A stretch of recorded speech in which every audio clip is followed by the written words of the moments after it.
Life.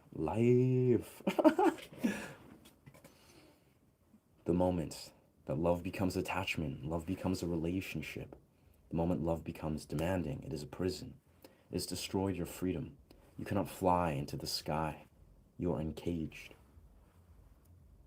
You are the goal. You are the way. You are the light. You are the whole. That is meaning when we say that you are holy.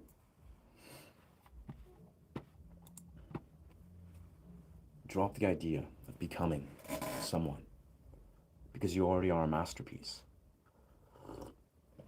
You cannot be improved. You only have to come to know it to realize this.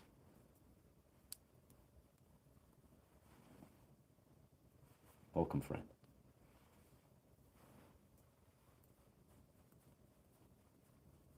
Become who you are. Yeah, just become.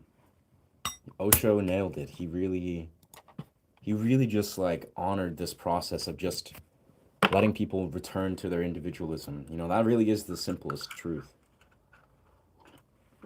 Like, you know, all the core dimensions of being a philosopher, philosophizing, all these beautiful pursuits, it's all really just about returning to letting yourself just be who you are, you know, what you feel, what you naturally desire to experience, which is not really that complex. It's not really that intellectualized. It's just easy to forget, I suppose. But that's what we promote and advocate on this channel. We promote the fuck out of that. Just be who you are. Do whatever you want. Express yourself. You know, that's personally what I feel has really allowed me to live a beautiful life so far.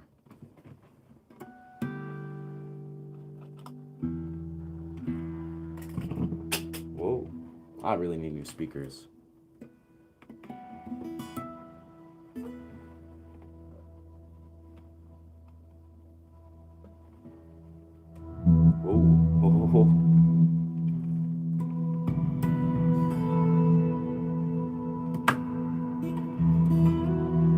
Yo, beautiful. Thank you, my dog.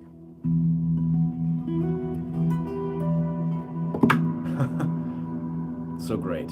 Welcome, Catman. Welcome, Xavier. Man, Xavier, you truly make me, man. You make me inspired to want to engage in other people's streams and things, literally just for what you're doing. Just like, I mean, I've never really felt that called to engage in many other streamers, but I think that's such a beautiful intention, just to pop on and be like, say some beautiful words, you know, say some philosophies, just bless. I think I'll do that more in the future. Hello, what's good, Lauren? What's good? Oh, this hat blocks my ability to drink tea. This is... Do I know Aleister Crowley? I don't. Yeah, I know you asked me last time. Let's see what this guy's about. Aleister... English occultist. Huh. English occultist. Welcome, Gulzar. Appreciate you, brother. Bless India. Blessings from Canada. Aleister Crowley was an English occultist, ceremonial magician, poet, novelist, mountaineer, and painter. He founded the religion of Thelema, identifying himself as a prophet. Trusting God, wow.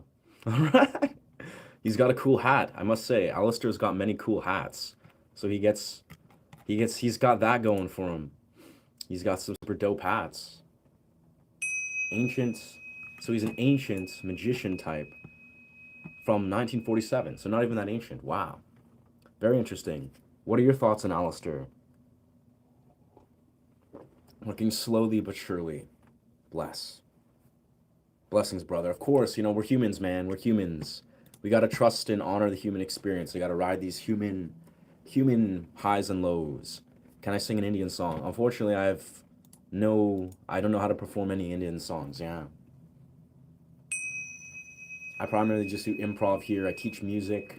I do meditative sound journeys. That's my...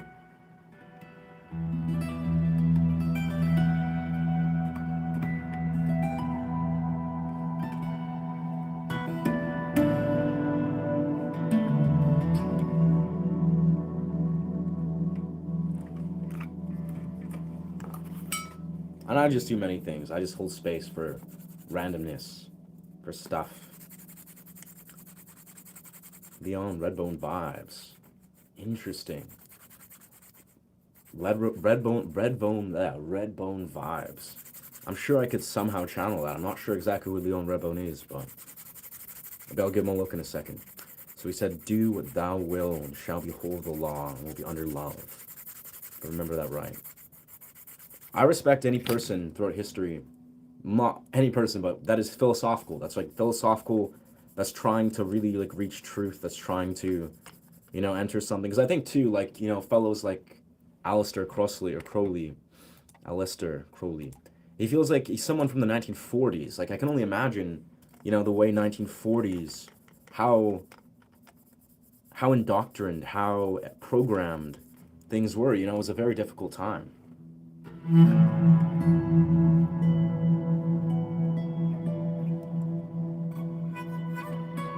So naturally, I think any person, any human being, man or woman, that is allowing themselves to sort of like be in these kind of dark eras, you know, 100, 200 years ago, and actually seek truth, I think that's super dope. Yeah. We try to abstain from religious ideologies and politics here. Nothing against it, my dog, Matthew, but this is not, this is a music channel. We're here to talk about music, share music, inspiration. Like, again, all the power to you, my friend, but I would say find a channel that's focusing on religion. This is not. Why thank you, why thank you. Why thank you, partner. Got a rabbit under that. Not just a crazy dope beanie thing. But yeah, bro, I'm channeling that Mad Hatter energy every day, bro. Every day. Yeah. What lesson do you think society failed to learn from Jurassic Park? Wow, bro. Wow. Homie's really dropping the philosophical truths. The lessons that we failed to learn from Jurassic Park. Man, I don't even remember that movie very vividly, but I must say, obviously, we didn't honor nature. I think there was a part of Jurassic Park that, you know, they didn't really understand and revere the force of nature that is nature, you know, the dinosaurs, right? You know, it's almost like they were like humbled when they returned to this time portal that was the Jurassic era, and then I'm sure they instantly learned how little insignificant they are compared to these like species that were dinosaurs. I don't know, this is just my immediate thought. Sort of the philosophical bend, where I can imagine when we really think about it, dinosaurs, you know, how many millions of years ago they existed. They were like these powerful animalistic beings, right? Primal beings. And humans, we think we're so powerful, right? You know, we think we're such vast beings. We are intellectualized, you know, beings. We're very incredible, beautiful beings. But I think it's interesting. I'm sure Jurassic Park is a perfect example of like humans not honoring, revering like the primal things that came way before us. And I think, you know, if they realized there was some sort of deeper way to try to honor that, I think, I don't know, everything just got out of hand. Nice. That's amazing, Floyd. Blessings to the Heart Foundation, brother. That's so great, honestly. Like, in the future, I think that's the way. Yeah. Let's keep this there. We're nice and, yeah.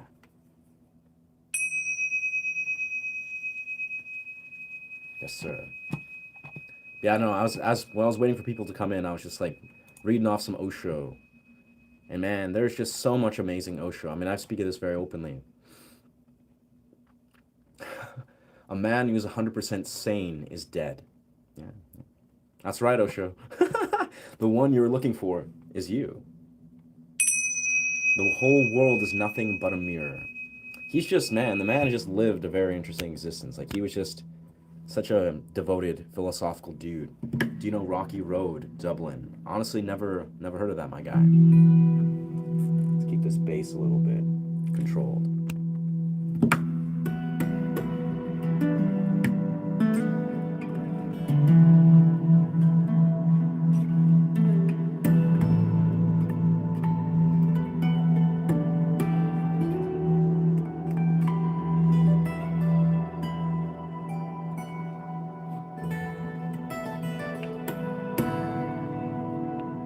considering Aleister Crowley, yet considering Aleister Crowley sacrificed children. Yeah, no. Not, I think I was pretty, what's the word? Neutral and objective with the way I think any people that speak philosophically, you know, I think I respect that, but I wouldn't say that they're a perfect example of humans. I have no idea how Pretty Little Baby is or Ed Sheeran. That being said, like, you guys do realize, like, you know, I'm just gonna be a bit transparent. It's like, if I were to sing half these songs, like, if I were to even try to sing them, I'd probably get copyrighted. Like, this whole stream would get copyrighted, my channel would get a strike. Likely, I don't know, eventually. So, I'm also not a cover artist. Hate to break it to you. Hate to break it to you, I'm focusing originals and improv. I'm an improv original artist, that's... I create sound journeys, I teach guitar. Yeah. Hate to break it to you. How I Wish You Were Here. I love that song, bro. I absolutely love that song. But yeah, no idea how to perform it. I still don't want to get copyright strike. Yeah, just no thanks. No thanks.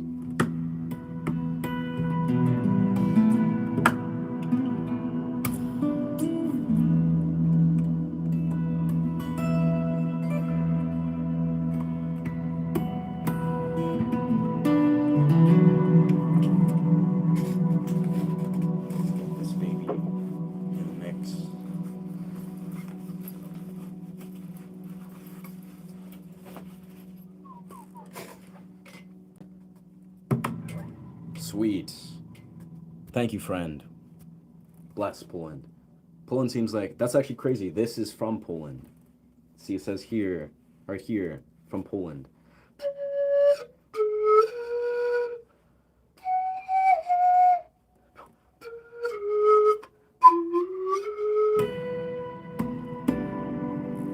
It's a Romanian instrument, but yeah, it's from Poland. Very cool. Welcome, Psychological Clinic. ZNA. What's poppin'? Sing a song about a woman. I think that's the title of the name, but I don't know, bro. I don't know any songs about women. I mean, the closest thing I think that could come is I know a lot of Jacob Collier stuff. 3 Days Grace music's about a woman, but not a happy. It's not a happy tale. They're not happy tales.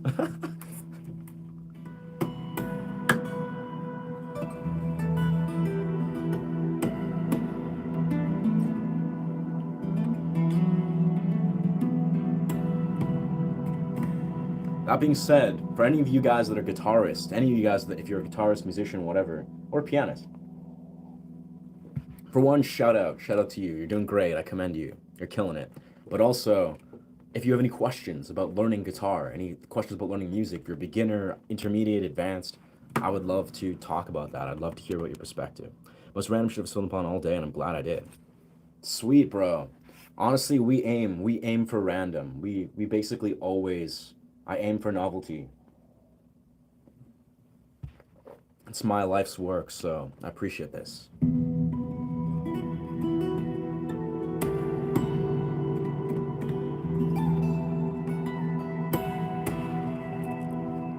Yeah, so this is just how I am. That's great. It's random, novelty, strange hats, beautiful hats. Honestly, I got this hat 2 days ago, actually. I ordered this, made this myself, like had them design all this kind of, these little weird parts of it. Shorten this part, had the color hue, got it distressed. Favorite hat I've ever worn in my life, yeah. I actually have dreams about this hat now.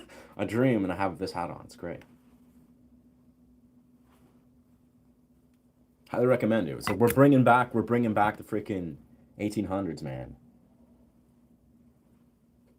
So we're bringing back, you know, the sort of gentleman, distinguished / 80s rock star, you know, we're bringing it back, or whatever this is.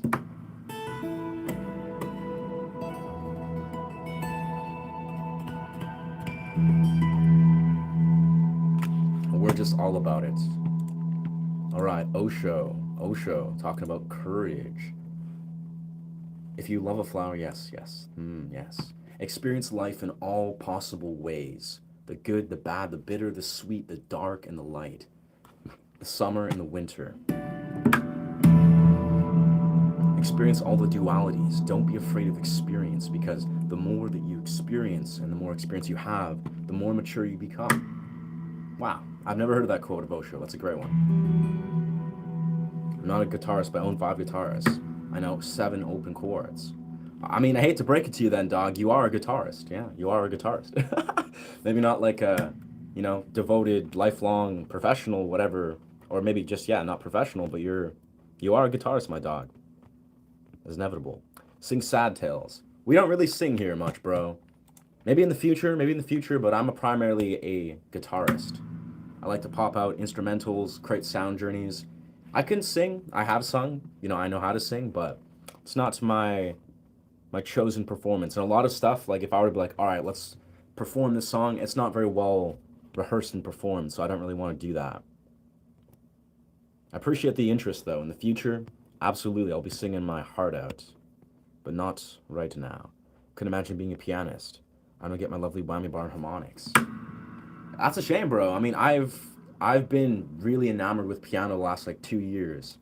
And man, piano is extraordinary. At some point, I'll probably take my phone upstairs and play some piano for you guys. Because man, piano is magic. Do you do the spinning dance sometimes? I do. The spinning dance. I mean, I dance all the time, my dog. I spin props. I spin fire props. I don't know what spinning dance is. Do you mean like partner dance, or? I do lots of partner dance, yeah, with women. With my partner, with historically. Have you played with an accordion? It's very fun, and I think you would pick it up quickly. Word. I've kind of been drawn to accordion, sort of. I think I'd be more drawn to... There's honestly, bro, there's so many instruments, Catman. There's so many instruments that I'm like really attracted to. I want to get an electric cello. I want to get a harp. Let's get a lyre. I want to get multiple types of flutes. I want to get a huge keyboard.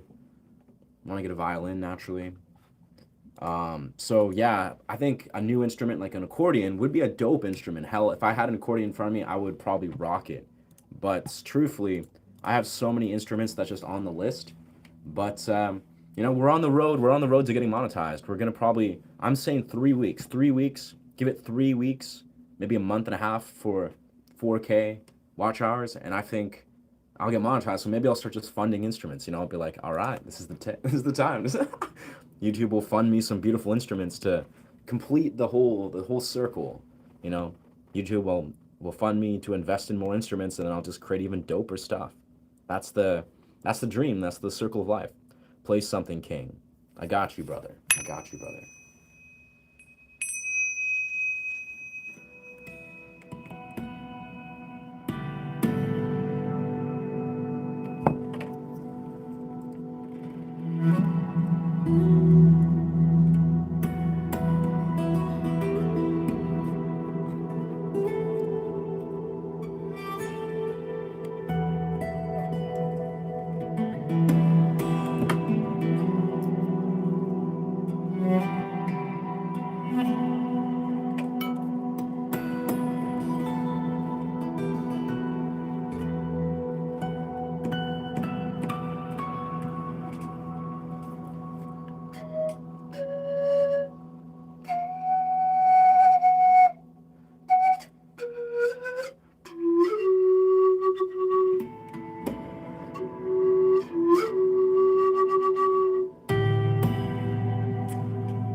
Guitar stand is interfering.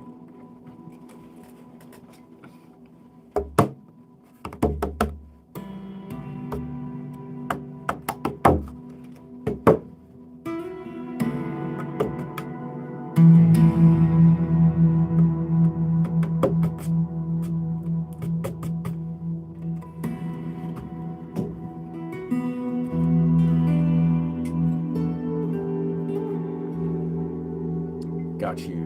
When you rotate around your spine. Rotate around your spine. Ah.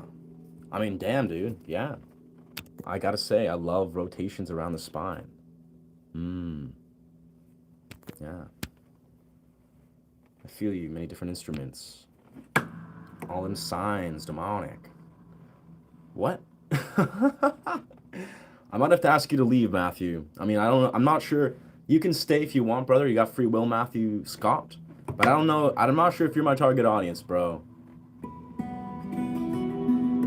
You do realize this is a free, expressive, creative channel for people to actually creatively connect with music. It's a safe space, you know, meditative space, a sacred space. I'm not sure if you necessarily align with that channel or with this channel intention.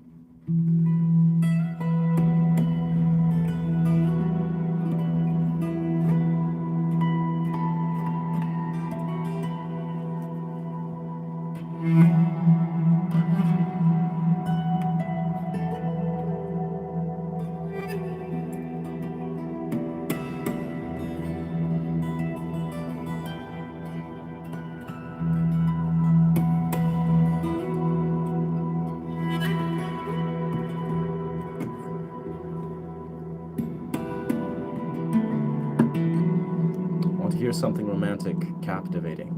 Got you, brother. That's all day long. All day long. We got you. Sounds like tribal music, lad. Thank you. That's what we go for, dog. I can create many different genres of music once I get my new Ibanez. Trust, like we can bounce all over the map. Like I'll be doing some beautiful mixtures of silky, you know, whatever. But yeah, that's my genre. Where did you buy this bow brand? Yeah, this is actually it's a Picasso bow. That's the core brand, right? That's the product. But this is a knockoff you get off Amazon. So go on Amazon and search violin bow for the guitar. But you want this particular one. There's a couple. You want this one that has this little like pick on the side. I put the sticker on here for the, you know, the one side that I like to play. But yeah, dog, it's like $30. Really easy, very cheap. But if you are going to purchase this bow, you want to buy real violin rosin. You want to buy real violin rosin. And you also probably want to buy, we don't have to, but like a sort of a sandpaper, or like a, you know, one of these nail file things or something. It doesn't even have to be a nail file, but anything that files the rosin. So you can like successfully file this rosin. This is D'Ardio light rosin. And then you just take it and actually, just like any violin rosin, just coat it.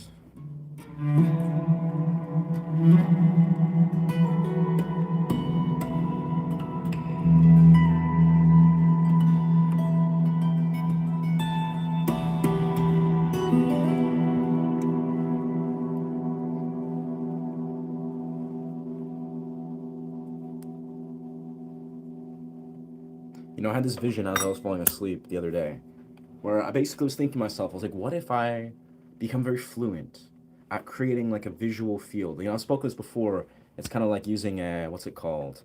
Hypnotherapy type prompts, like meditative prompts, but I make it really, really wicked creative. Yeah, I don't know if you saw my message about the money that got raised. Yeah, I did, dog. I said congrats. Congrats, bro. That's actually a beautiful, beautiful thing. Local Cava bar and realized I forgot to pay the tab. Oh, damn. A Cava bar. Honestly, not familiar. My thank you, Silver. Thank you, brother or sister. It's very expressive, you know, if you want to play a guitar, but you also want to play a violin, because, you know, we all kind of want to do that. Another thing, too, if you're playing this, Picasso bow, right? Violin bow thinger. You have to actually target. Like, you'll learn, but you gotta target the string in a very particular way. You can't just, you know, play it in any given which way. It has to be like a balanced strike. Like, you'll figure it out, because obviously it's like any guitar technique, where you gotta play it in a very specific spot, and you have to give it the perfect amount of tension, right? Or else it's not gonna really... And you'll find that, but it takes technique is what I'm simply saying, is purchase the bow, get the rosin, and figure it out. But if you don't do it, you know, if you don't do the technique, it's gonna sound like shit. Yeah.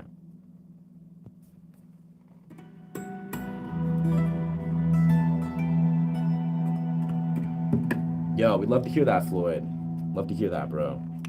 Just streams supporting streams. Yeah. Yeah, technically, I don't know how to not do that, but YouTube streams, I think isn't that how they always are? Everything's mirrored. It's all mirrored. Because, yeah, everything's technically mirrored. I'm not sure if there's a way to do that. I feel like you're giving me some kind of hypnotherapy. Yeah, bro, this is technically, I'm a sound healer, right? I actually was studying to become a music therapist. Didn't actually go down that path. But music therapy is literally just this, strangely enough. Like if I were to be like, all right, welcome to my music therapy appointment, you know, you'd have some deeper connections where you're studying your client, you're connecting, getting to know their background, getting to know their history, and obviously they have a psychological element to it. But a lot of music therapy is literally just like, all right, well, we're going to listen to some music today that is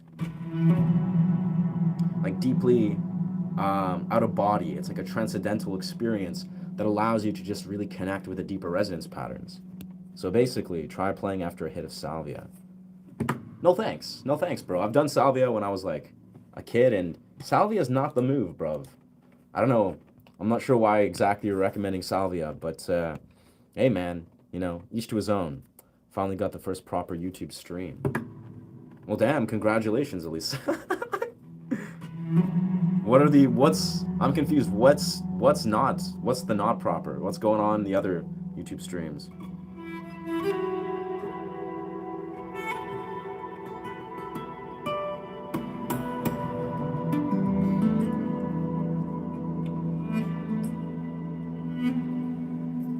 Makes sense though, I guess this is a prime time, maybe, because I'm getting like pretty good surges of viewership.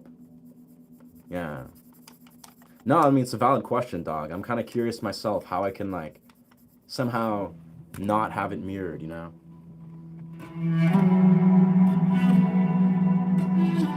Oof, that's not a good one.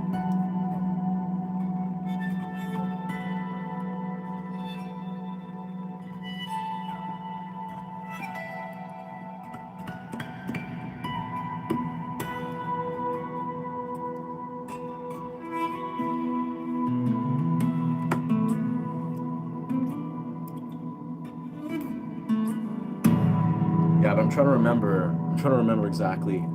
Basically my thought stream was, what is it? It's like, okay, it's like getting really weird and psychedelic, where it's like, okay, you find yourself, you know, floating through this place. You land on a beach. Maybe, I don't know. I'm just doing the first intuitive thing, where it's like I'm basically saying prompts of words that creates a visual experience as I'm playing guitar. So maybe it's like you walk down a path, spiraling down this road. You're in the midst of a deep forest. You hear a noise. There's another being that is entering your path. What is this being you see? What kind of animal has now crossed your path? You hear a noise in the distance. Birds chirping. It slowly is growing. The wind is flowing through the trees.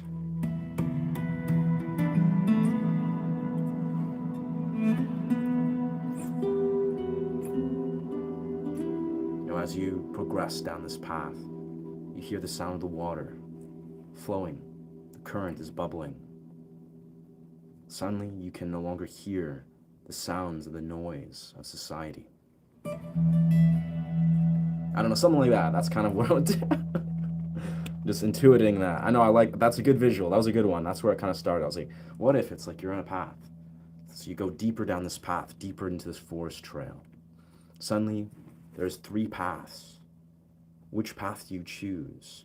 There's the front, center path in front of you, one to the left and one to the right. The front path ascends into darkness. The left path, there is a glimmer of light, and to the right path, it is woven with vines, ambiguous and obscured. It is obscured.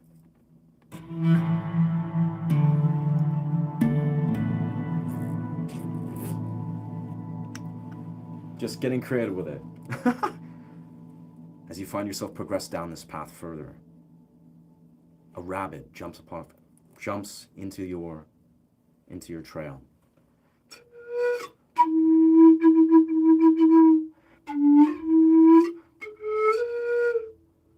You find yourself lock a gaze with this rabbit. You sit here and see this rabbit's energy, and then it disappears back into the forest.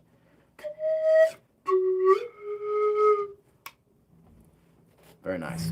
I don't know, it's the idea of just creating like almost like a choose your own adventure, but also making it like almost like hypnotherapy. You know, where it's like in hypnotherapy, right?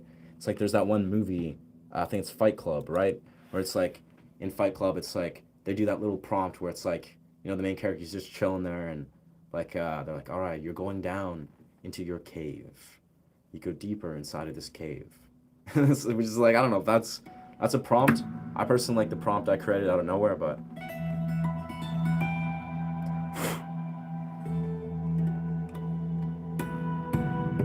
you know, the one that I was kind of doing with my partner the other day, it's like, so you find yourself walk down this path. You see a building, a house.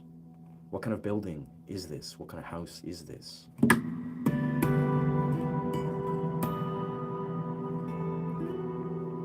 As you approach the door, you walk inside of this building, this house. You are greeted by a familiar figure, a familiar face. Who is this that is in front of you?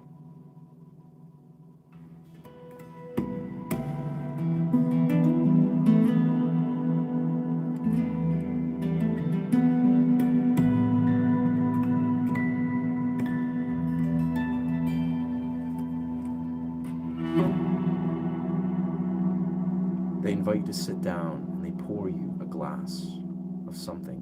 What is inside of this glass? What is this that you're about to drink?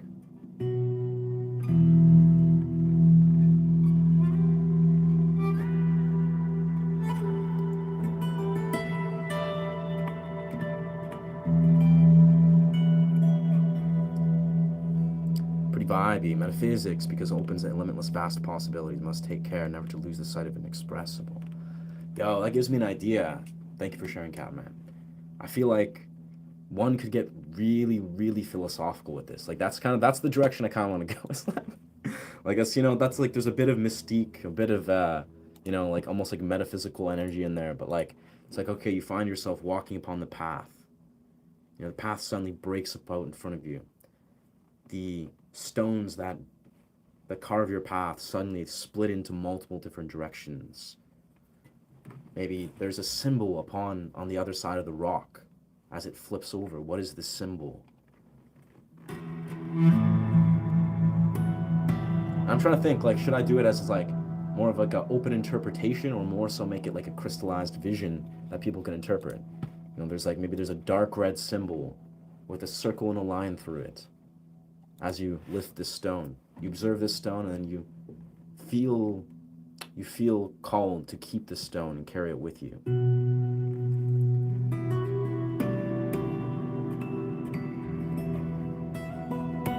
I don't know, low key, I feel like what I'm inspired to do, I was actually talking about this with my partner, is like, I could just make these like choose your own adventure. Like it's literally like, you know, like one of those like Dungeons and Dragon books where you're reading through a book and it's like a choose your own adventure. Like, okay, here you are.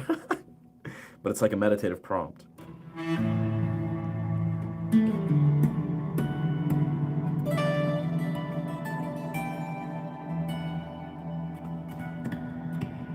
Of course, the music is like the part of that. It's a thought, yeah. Yeah, Catman's always, he's here, man. He's got some incredible philosophical presence. He likes to just bring an awesome perspective.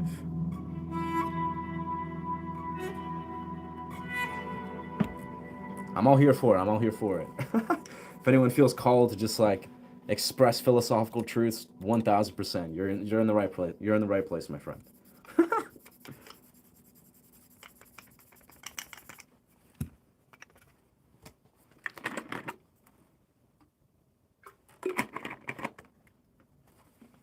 Very nice. Putting that bow in your mouth before you're tapping. Your strumming hand is crazy. I'm having trouble to get my pick out of the way before I tap. Yeah, it seems a little unorthodox. Like some people are kind of like confused, but it's the best place. Like if you think about it, like, you know, I've had this thing where I have it chill here, or like, you know, I try to hold it in my hand while I'm doing stuff, but it's like, I just basically use the part where there's the pick and I just grasp it. So I have freedom to play guitar, and then as soon as I want to be like, all right, I'm going to do Percussive stuff, it's right here. So I literally just, oh, got water on my guitar. That being said, though, I should probably, you know, I mean, there's no real thing that's like dirty, but it's like, it's probably wise to clean this every once in a while. Probably wise.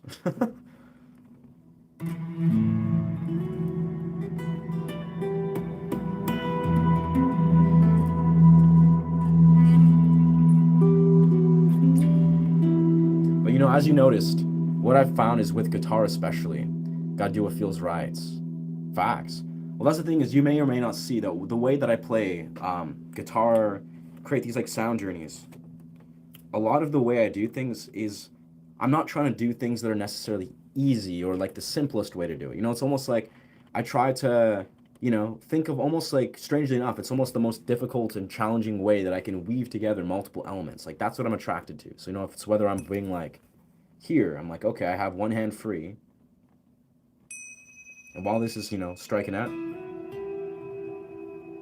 this is ringing out.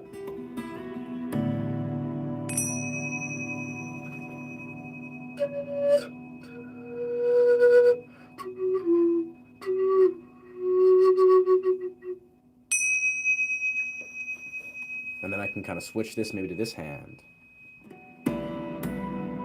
You know, the ability to just basically isolate different, what's the word? Different tasks to one hand. This is a lot of what I love to do, is like suddenly, because you know, when you're playing guitar on an advanced level, that's basically what you're doing constantly, right? You're like, you know, if you want to do percussive hits,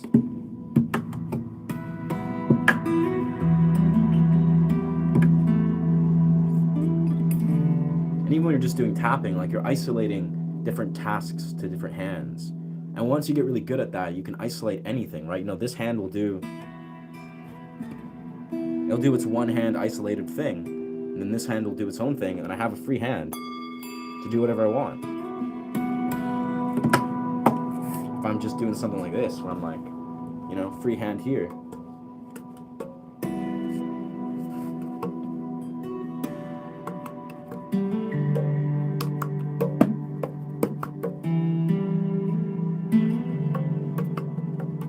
it's all about like multitasking, but it's not even like you're actually multitasking, you're just isolating. You're just like switching very intentionally between different tasks with one hand, then then the next. And I love doing that. I don't know, maybe it's my ADHD brain, but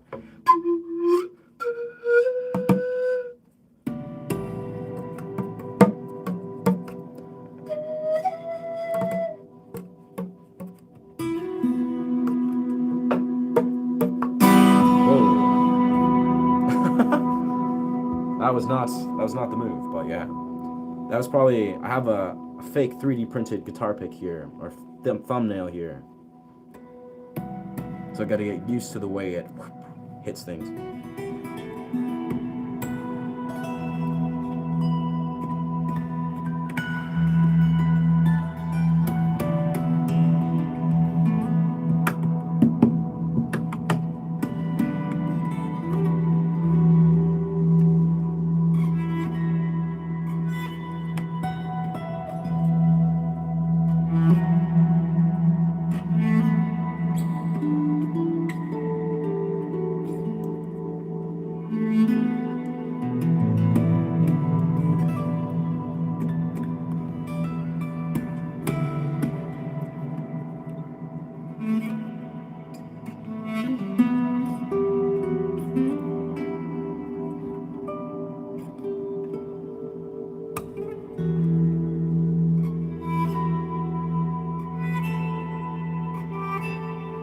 Good times, good times. Thank you so much. Yeah, thank you. Yeah, that's the key. I talk about it a lot with like, you know, people playing guitar, especially when you're a beginner. You know, whatever instrument you desire to play, it's kind of like you just gotta let yourself feel into what you personally are attracted to, right? You know, if you're just like, I wanna whap some acoustic percussive hits or play around with whatever, it's like, it's this guy, it's this guy.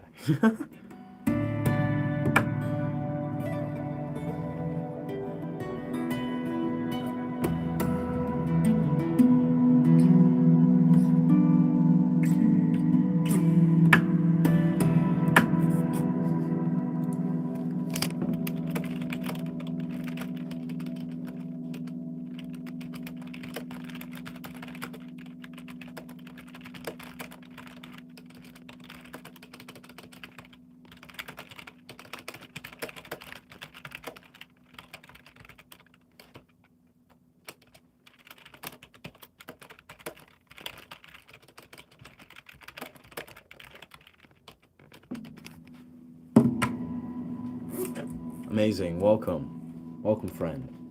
Shavua Tov. Shavua Tov. Very nice. Ashe, ashe.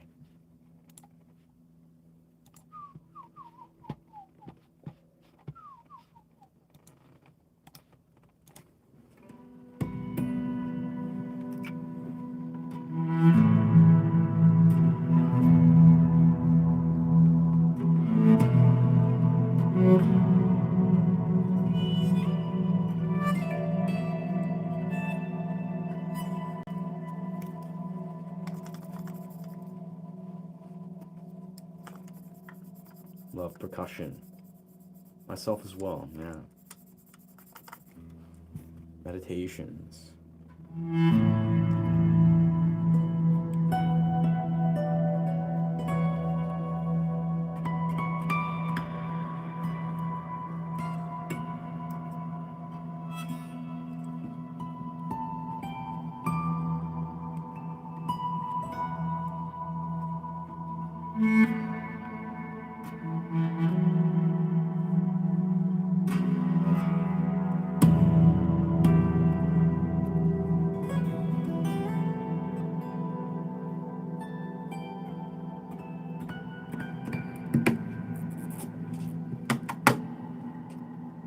Absolutely. Cooking.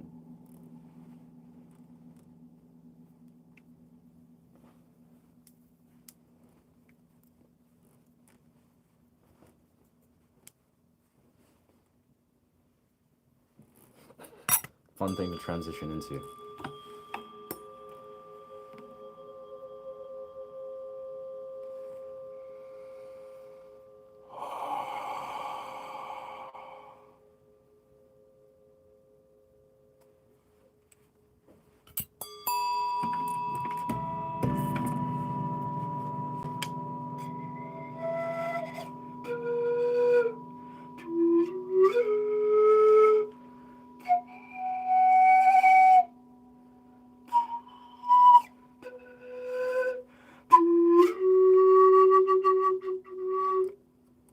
I feel like what I'm missing here is let's hook up this MIDI board here, do some string synths. That's what I was doing here for a while here on this channel. Such a beautiful, beautiful natural sound. Complements this very well. Hop on Ableton, do some layering and improv.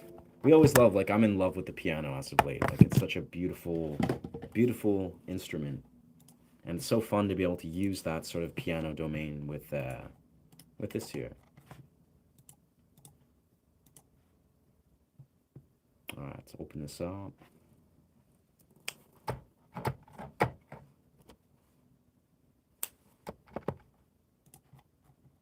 There we are. Kind of master that a little bit. Let's not do that.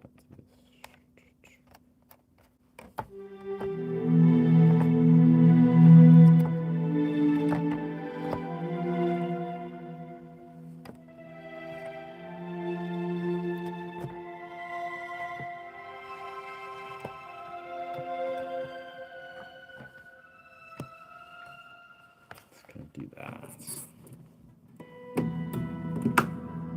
How are you typing comments on your stream? When I try to start a stream, I'm able to find a way. Yo, I do it I open up my stream on my computer. Yeah, dog. You basically open up your stream on the computer. So if you have that, I have my computer right in front of me, and then I basically just go into my computer, and then I go to the comment section and type. Yeah, it's pretty useful, you know, if you want to connect with your stream.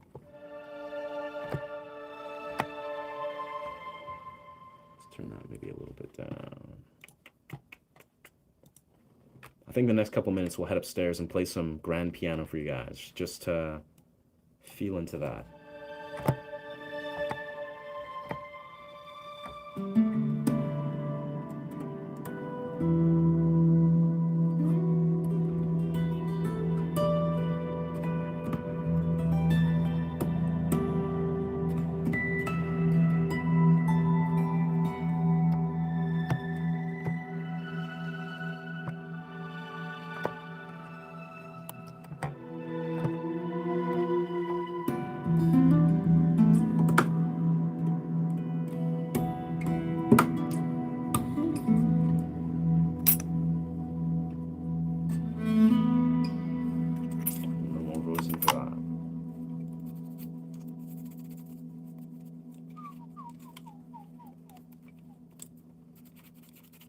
Cooking.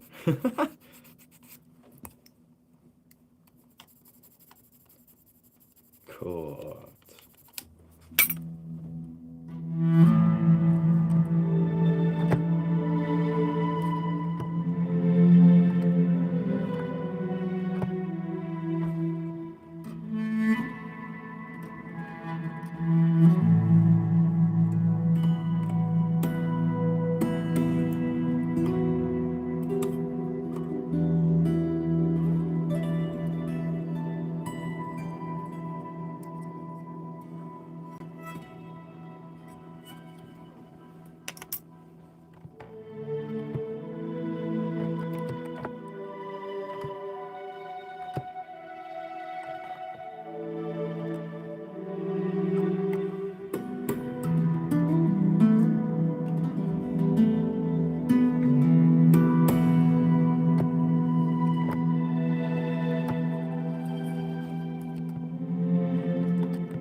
Alter this a little bit. Sounds a little warpy for some reason.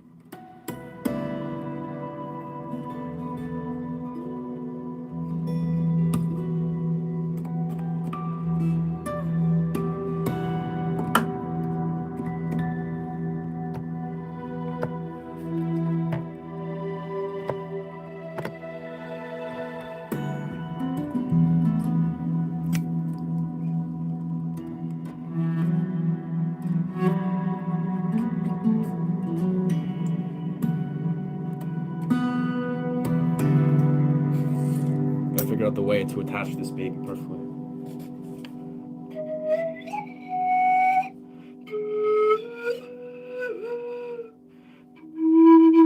I do know YouTube memberships, yeah. Yeah, that's the feature where people become members, yeah.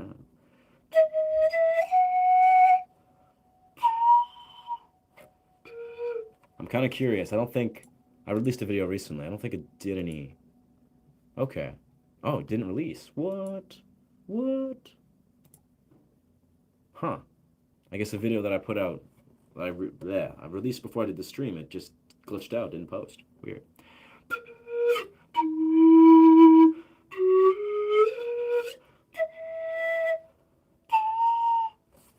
All right. What we're going to do is I'm going to take a moment and we're going to go outside, play some pan flute exclusively to the sound of the rain. Take a step back. And then we're going to go play some piano and probably take a nice close to this stream for a little bit. Call it a day. Drink some more tea, probably do some cool human stuff. Yeah, the membership feature seems pretty awesome. I mean, truthfully, I think Patreon's more my style. I think Patreon's the better move. I mean, of course, both is the move, but yeah, I think there's just insane potential in memberships, Patreon, all that. That being said, I'm a strong believer in, like, I want to give the people something magical. You know, I want people to sign up for you know, paid whatever, really with like a deeper dimension of value.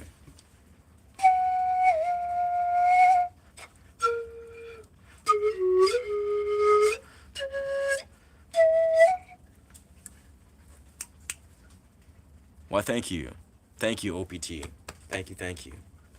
I'm just shocked that no one selected to become a member. I mean, maybe. I don't know. I'll be perfectly honest. I'm a kind of dude that I believe I want to give the people, like, extraordinary realms of value before I'm charging them a single cent. Because I think nothing's more deterring and almost disheartening in my eyes than people that are creating channels, or even not just channels, you know, they're creating like little funnels where they're like, oh yeah, I offer value, let's do value, take my course, blah, blah, blah, blah, blah.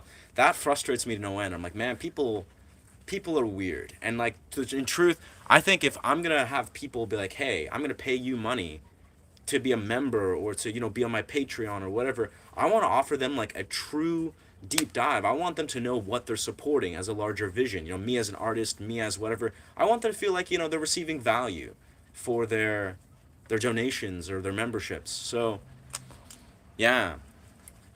What I'm simply saying is I'm a strong believer in you got to offer like true value, and not just like content that's extra. You know, that can be a part of it, but almost like you got to establish rapport with people to want to support you on a monetary level. Now that can be whatever, you know, whatever people desire to do with that, but I think it takes time to do that. You know, people they're not you're not entitled to people just giving you money just because you are a creator. Not saying you particularly, Floyd, but like to anybody, right? No person is you're not entitled to people's money. You know, people can do whatever they want with their money. I really believe that. And I feel if people are going to go out of their way to pay you, you know, like here's some money that I'm going to pay you consistently, I think they're going to want to really like establish an awareness of, you know, what you're all about. I don't know. In the future, I'm sure I'll do that. I'm going to do memberships. I'll do, you know, for me, it's kind of like this. I'm working hard pro bono. The way I like to see it. It's pro bono. Like, you know, I'm not making a single cent until I do. You know, I'm not going to make a single cent until I've like established myself firmly as a YouTuber. And when I get monetized, when I get 4,000 watch hours, which will probably happen in about 3 or 4 weeks, maybe a little bit more, maybe less, I don't know. When that occurs, then it's like the races are on. You know, people can support me if they desire to. They can super chat, whatever. They can join XYZ. You know, I'll be making money, ad revenue. For me, it's all about my personal awareness or my creative ability to create high quality content that people want to support, right? I'm not necessarily focused on people paying me per se. I want them to support my vision. And once they support you, like this is the key thing that I kind of want to emulate is once a person, you know, and this is the same way for why I support other YouTubers. Once you understand like a person's core vision, their large vision, you know, who they are, what they're trying to do and create in YouTube, that is often what people are supporting you for, right? They're not supporting you because they think you're, you know, XYZ of this, that. I mean, maybe they are, but most people, at least this is coming from my personal perspective and bias, I'm wanting to support a person. I'm wanting to support their vision, their mission, their quest, you know? And I feel like that's what I want to establish, right? Basically, the idea is members support the fundamentals of my channel. So there's AdSense and non-charity streams donations. Sure. I mean, that's in essence, but again, it's like people, I'll be perfectly honest, on a genuine level, I don't give a crap about people paying me until I'm truly, like, again, rooted in. It's almost like, personally, I know for a fact that people can just subscribe. People subscribing to this channel, people giving me their time, their attention, their sincere compliments. It may sound kind of like obscure, but that is actually worth more to me than money, right? You know, people chiming in, engaging, like really creating this channel together. To me, that's worth way more than a simple donation. Now, a donation's nice. If they do both, who knows? Beautiful. Like, you know, all the better, sure. But the idea is that I don't even accept. Obviously, I'm not monetized yet, so I can't accept a single thing until, you know, I'm going to be coming up to about 8 months being a YouTuber, 4 months being a streamer, right? And I haven't received a cent, and I'm okay with that. Why? Because I really, truly feel that the support that people offer with their support, with their energy, with their presence, with their subscriptions, that alone is enough. That's enough. If they want to pay my channel and XYZ and monetary, whatever, that's their prerogative, right? You know, if they want to support the larger vision that's going down the rabbit hole, hell yeah, brother. But I'm not going to act like they're not supporting me just because they're not paying me, right? I don't know. And again, we live in a strange world. Like, I have to say too, I'm blessed that most of my membership, subscriber, fan base, most of them are full grown adults, right? Most of them are people my age. I'm 31, right? Most people are supporting this channel because they resonate with, you know, me. They're in a similar age group. So these are full grown adults, you know, probably working full time jobs, you know, maybe they're professionals succeeding in various realms. In time, most people can afford to be like, you know what, I'm going to give this guy a couple dollars, and they can do this and that. And I'm saying is, I don't expect them to. I really, and even in the future, when I'm monetized, zero expectations. I'm going to make my income off of ways that do not rely on people donating to me. But I think there's a level of, like, again, like almost like a deeper level of support that is received when you're unconditionally receiving your audience. You know, it's like they know they don't have to give me a cent, but then that makes them even more drawn to want to support you, because they're not just supporting you, you know, in spirit. It's like they're like, okay, I want to help them build whatever vision. Anyways, I'm going off in some beautiful tangents. Reinvest all the money we need to. That's fair, dog. I mean, I think everyone does. Like, speaking broadly, every single YouTuber, you know, is going to do that same sort of dimension of it, you know?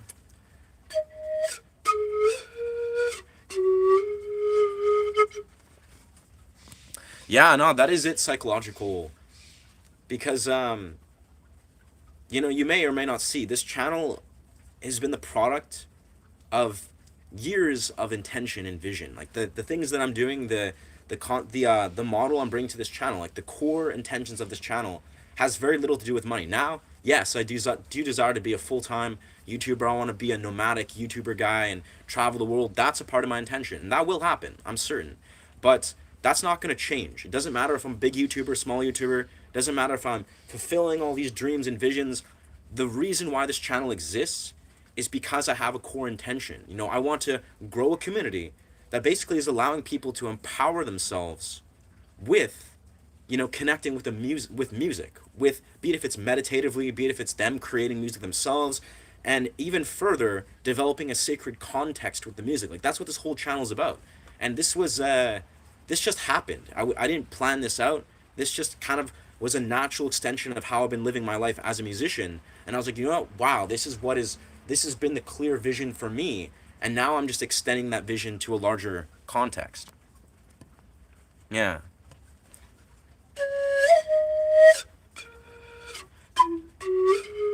Welcome to the rain, the beautiful backyard in the rain.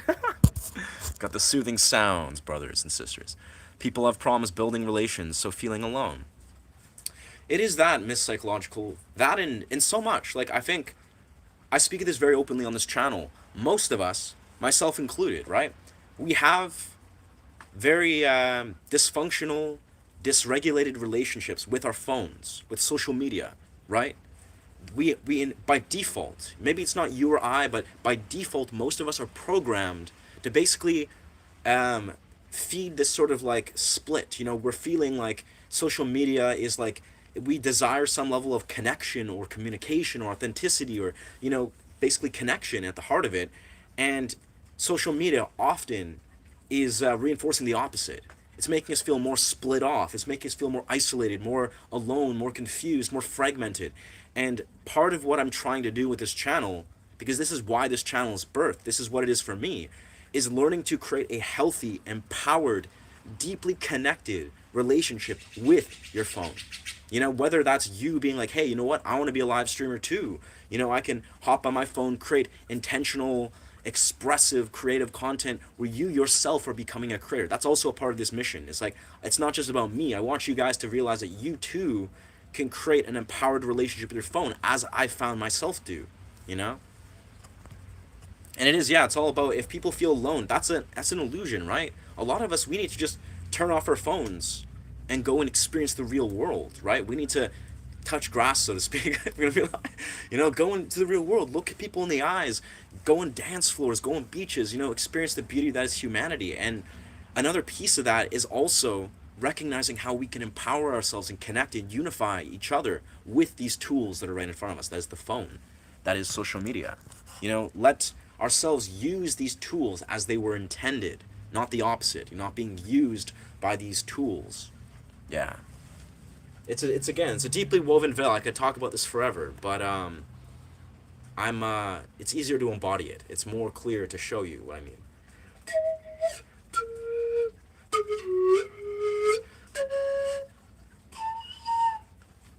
And of course, like in the future, you're going to see a lot of high quality content, interviews, every little YouTuber music thing. I'm intending to be a full-time YouTuber. Like, it's literally every part of it. I'm embracing it. And even further, part of my vision that I had when I was on mushrooms a few years back, basically around COVID was happening. I was, writing lots of music. I was reflecting on what I want to do with my life, my path as an artist. And I came to this core realization that unconsciously, I've been basically cultivating the tools and the mentalities and the things that basically translate into being a successful YouTuber, a successful content creator. But YouTube is my chosen platform because YouTube is, in my mind, the best. Not to chase, but to receive and give what you take. Yeah, it's honestly, like, if I'm being super transparent, becoming a YouTuber, content creator, but YouTube is, I think, the best chosen realm. It's a spiritual journey. It's a spiritual journey. It's a psychological journey. Literally, like when you think about it, what it actually means on the deepest level, as a dude that's gone down this rabbit hole, unpackaged so some of these things, how you're perceiving ego, of how you're perceiving your value, of how you're desiring to cultivate and grow communities. Like, it's a very spiritual quest to become a YouTuber. And when you see it as such, you allow it to take this role. And for me too, I'll be perfectly honest, this is very easy and organic for me because, you see this on my mission statement, right? You see this when I talk about my channel. This YouTube channel started from me creating a busking act. I was learning to busk. I was creating a busking act where I would go perform around my city. I would connect with human beings. I spent like 5-6 months constantly, multiple days a week, going out in the streets, pushing myself way out of my comfort zone, developing a busking act, performing constantly for hours and hours in front of random people. Phenomenal interactions. I met so many people, many musicians, many artists, many just random people that I would never meet.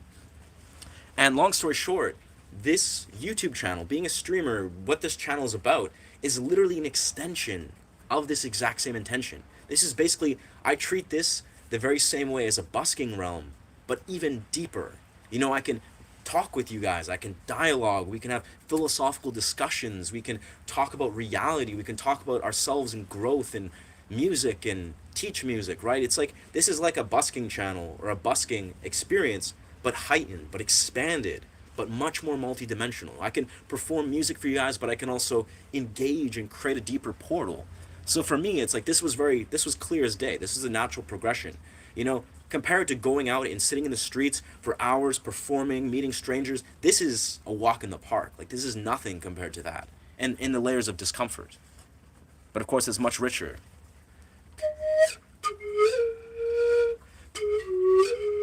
And that being said, this is all going to come full circle at some point. Like, very soon probably, when it's summer. I'm probably going to start going into the streets, busking, beaches, go to random parks and start busking and meeting random people while I'm streaming. That's also what I've said in my mission statement. So it's all going to come full circle. This started with busking and it's going to continue with busking. It's great. And again, busking itself, even further, busking is also a spiritual journey. Like, to be a musician, a performance artist, whatever, to go out into the streets, into the universe, and be received under a profound amount of discomfort. That is a spiritual journey as a performance artist. And then to extend that to a YouTube channel even deeper, it's just widening the horizons.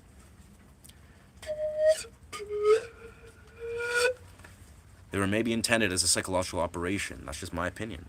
Ashe harmonics and vibrations. Beautiful. Life and dualism are composed and contracting in the order to expand. Yeah, I love that. That's exact contraction and expansion. Such a fundamental part of the human experience, of the universe.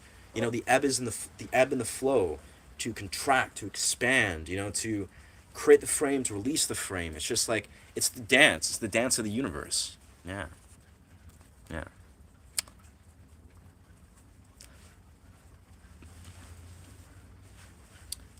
Yeah, no, I hear you, Cat, man. I wasn't sure what you were saying at first, but you're correct. I believe that deeply. I 100% believe that social media and phones, even though they may have some sort of application, they were the reason. They're very malicious. Like the larger idea, the larger programming of why social media and phones exist, well, smartphones, is very malicious. Like, let's not be mistaken. Let's not pretend or, distort the truth. It's like these things are not like well founded. They're not, oh, let's create this amazing device so you can have more practicality and connect with people and, live a more fuller life. No, no, no, no. A lot of these technologies, they're very malicious. They're large corporations. They're profiting off of your addictive patterns. They're profiting off of you destroying your focus, becoming addicted, becoming dopaminergically dysregulated. Like they're profiting, and they are very much betting for you to, yeah, become dysregulated. Like this is the weird, harrowing truth. And a lot of us, we kind of like, we skate around. We're like, oh, whatever, it's a phone. Phones are phones. We're all addicted. We're all our mental health is going down the drain. But this is 2026. It's like, no, that's not normal. That's not good. That's not healthy. We should not have this level of indoctrination of phones and social media. Like this is not a good thing. This should have not happened. But here we are. Technology. It's going to get worse. It's going to get more sophisticated. But what I'm simply saying is there's a malicious agenda at play. There is. So 1000% is we as the individuals, we as people, need to return our power. We need to reclaim our power as individuals, like Terence McKenna spoke of. Yeah, World of Devils. For example, old orange hair person. What the heck are you talking about, dog? I don't know if that has anything to do with it, but thank you for sharing.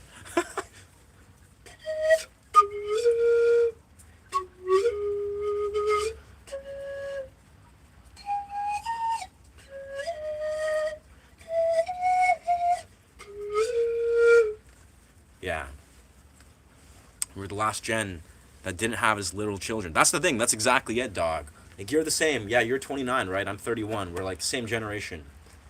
That's the 1000% the reality is. We have a very particular role, as we all do with the generations. But for those of us like myself, at 31, I was about 11 years old when I was indoctrinated into like the deep realms of social media and smartphones. And obviously we had technology, video games a little bit before then, but yeah, to be 11, 12 years old when we were indoctrinated into it, to have a young adolescent and young childhood without technology at all, more or less, that is powerful, pivotal, and also very important, very significant. For those that are now, yeah, in 2026, most of these younger generations, they're indoctrinated. They're freaking 2, 3 years old, and they're seeing smartphones and sophisticated technology thrown into their face. And that's horrible. That's horrendous. Really bad for the developing brain. Really, really bad.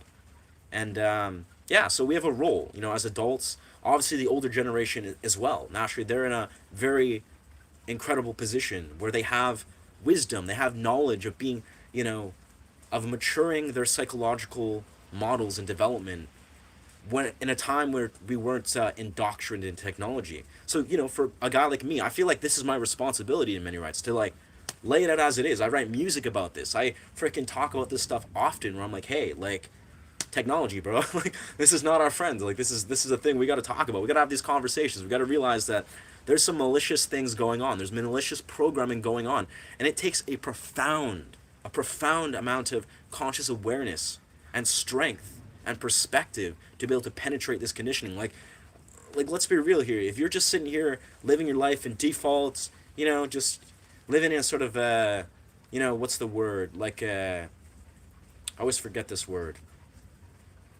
You're wearing like what are they called? The glasses. Like I can't forget the. I don't know. I can't remember now. Basically, rose tinted glasses. That's what I was thinking. That's the metaphor. You're sitting around living with rose tinted glasses. You're like, oh no, it's okay. We're all gonna be all right. It's like you don't recognize that it takes conscious intervention. It takes like a level of tenacity to awaken from the programming, right? It's the same realm. If you think of something like magic mushrooms, right? Magic mushrooms is a very uncomfortable experience, quintessentially, right? Magic mushrooms is like penetrating the programming. It's stripping the filter. It's making you look at reality with the harrowing truth. And yeah, in many rights, if a person is not going deep and consciously trying to step outside of the programming, you're going to become a product of the programming. You're going to be manipulated by the programming. Anyways. Yeah, a person will be called bad for questioning. They may or may not, depending. If you're a musician like me, where I devote myself to radical authenticity, people will look at me and be like, you know what, he's probably got a point. You know, even if I don't agree, he seems like he's got a cool, he's playing guitar, he's got a cool style. They'll want to hear me out. Cookie cutter. What? Blah, blah, blah. What? I don't know. I think you know me, Bob. This is not a political channel, brother. But I'll hear you out. I want to say the caveat is we do not, I try not to advocate religious, political beliefs and, you know, dialogue here. Not because, again, feel free to speak your truth. I'm all for free speech and free will. But this is a music channel. I want to focus on specific things that do not orient things like politics and religious beliefs. Because that's not what we're here for. A person get confused on what you have to do to be successful in the world. I agree with that, bro. Maybe my problem is so far I'm against being a pred. That's how you do it, apparently. A president? You mean a president? You're talking about being a what? Okay. Well, thank you for sharing your truth, guy. I mean, I think you're failing to articulate a couple of things. Leading with talking about politics, and then you're talking about failing because you're against being a predator. You're talking about being a predator, yeah. I'm assuming. Those are some slippery narratives that, of course, you don't want to be in a frickin', what's the word? A disgrace or a monster. But we're talking about something different here. Understood, not necessarily a good or bad thing, but easier to honest with myself. Never mind, buddy. It's not my truth. Sure. No, I mean, honestly, dog, I get the context you're saying. I can see the veil of what you're speaking to. You're not articulating it very well, so I think, whatever, it's all good. You're typing through on your phone or a computer through a phone screen, so I'll give you the benefit of the doubt. It's all good, brother. I'm not here to judge, but I'm just saying, from what I'm interpreting from what you're saying, there's a little bit of it's almost like what you're saying you don't really understand to the clearest depths, at least enough to communicate it. And that's okay, dog. We're on a YouTube stream. And again, that's part of my caveat is, this is why I don't like to introduce dimensions of like politics, which, I don't know, you were speaking less political, just speaking your truth, and that's okay, brother. But like politics, religion, it's not because I'm here to like be like, okay, let's censor blah, blah, blah. No, people can speak their truth, but a lot of people, when they're trying to like, denote or advocate their religious beliefs or their political beliefs, a lot of people, they don't necessarily understand how limited they are in their ability to communicate and hold space for a healthy argument. We're not here to argue on this channel, right? We're not here to create arguments or, create a rebuttal or whatever, right? This is more so if you want to speak like philosophical truths, if you want to like, share things that have enlightened you or helped you feel connected in beautiful ways, like poetically, musically, artistically, because this is an art channel, it's a music channel, then that's what I would love to promote. But we're not here to argue, long story short. Not saying that that's what you're here to do, my dog. I just want to make that very clear. It's making boundaries.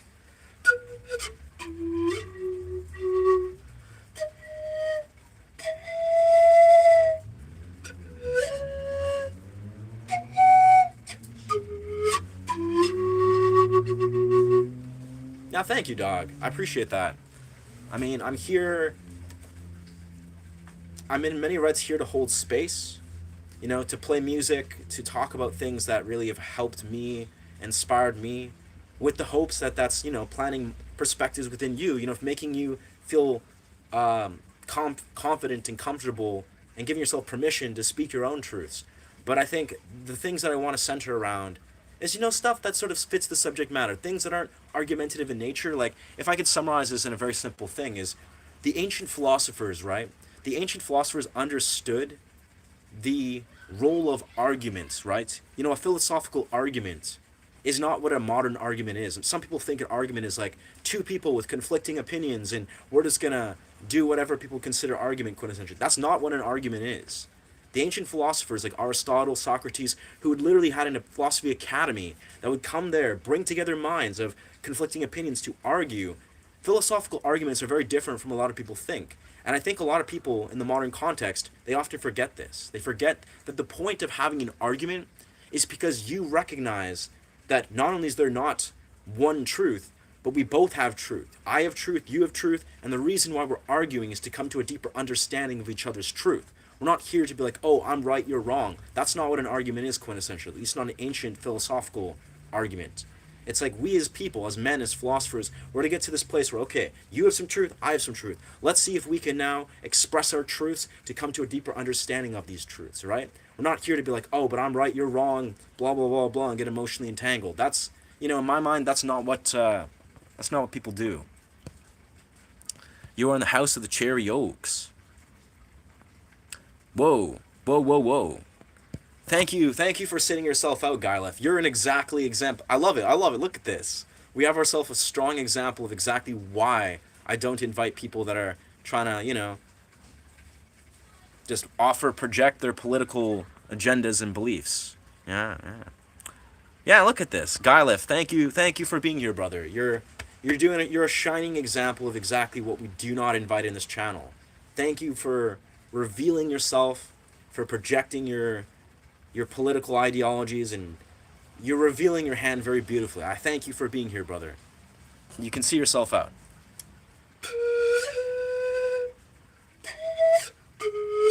That's beautiful, because he's like perfectly articulating exactly what I just emulated, right? But exactly what I've just... Philosophical arguments, what a philosopher, like what the ancient role of an argument is.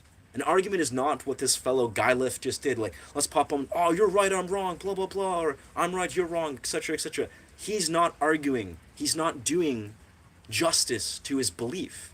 If he's here to spout his belief, his argument, but not from a mature, aware reason of why he's arguing, he's doing a disservice. It's just justice to whatever his belief is, right? It's fundamental. It's fundamental. Thank you, Guylef. Thank you, brother.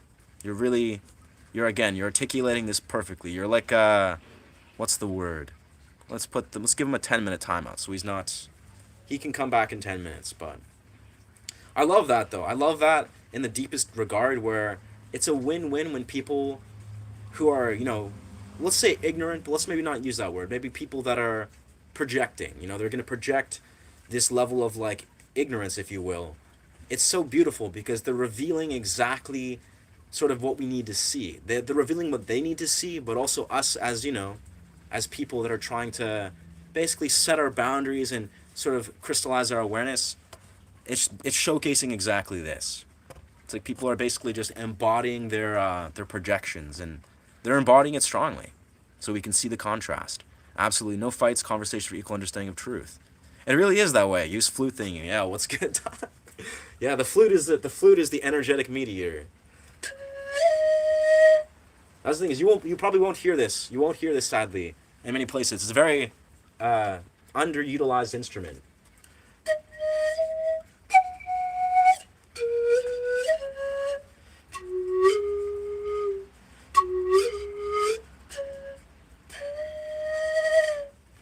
Very beautiful, though. Yeah. Now, thank you for listening. Hat cool. Thanks, bro. This is a cool hat. Honestly, I've had this for 2 days, and I fall deeper and deeper and deeper in love with this hat every single day. Shout out to hats, This is your sign from the universe. Get a cool hat if you want. Hey, man, I just got home from 3rd Winter Percussive Comp, and we got out of our 6. We got 1st out of 6. Wow. This is so wholesome, bro. Thank you for chiming in, Jonathan. Thank you for sharing. You're doing great, bro. You're gonna do great things, man. Like you're envisioning, you're bringing your things, like, not to get all esoteric, but let's get esoteric. Who cares? Because this esoteric is truth. It's like you're crystallizing your vision. You're manifesting your reality even further by bringing this, by verbalizing it, by sharing your truth, being like, yeah, we did this, we accomplished this. I love to do that all the time. I like to randomly share visions of mine, things that I'm acting on, things that I'm actually materializing in my reality. But it's like the second that you bring this into your reality, that you're going to do something extraordinary, which I believe you will, Jonathan, then here you are. Like, you're bringing it, you're summoning the energy to make this happen. So you're on to great things, my guy.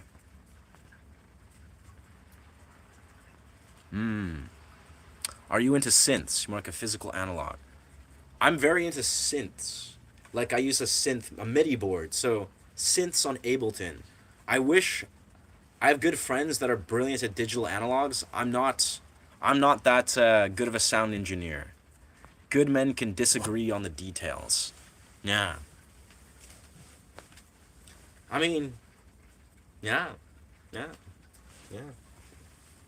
I mean, a good man can accept a person's perspective. Like, not to, like, sit here and just, like, stroke my own ego and be like, oh, I'm the greatest dude, whoever. But good men can take other people's projections, other people's egoic arguments, and objectively step outside of it and try to understand, to empathize, to see the truth in it. You know, not be emotionally invested in other people's projections, other people's opinions, other people's beliefs, right? You know, they can be like, okay, like, let's hear you out. Let's see what you're saying. Let's air your belief. And strangely enough, that's what I do all the time on these streams. Well, not all the time, but every once in a while. You know, I get an outlier who's, like, unhinged as fuck, and they come on here and they're like, blah, blah, blah, blah, blah, blah. And I'm just kind of like, all right. And sometimes it's just, you know, they're just trying to project their own insecurities or, you know, their own belief systems, and that's okay.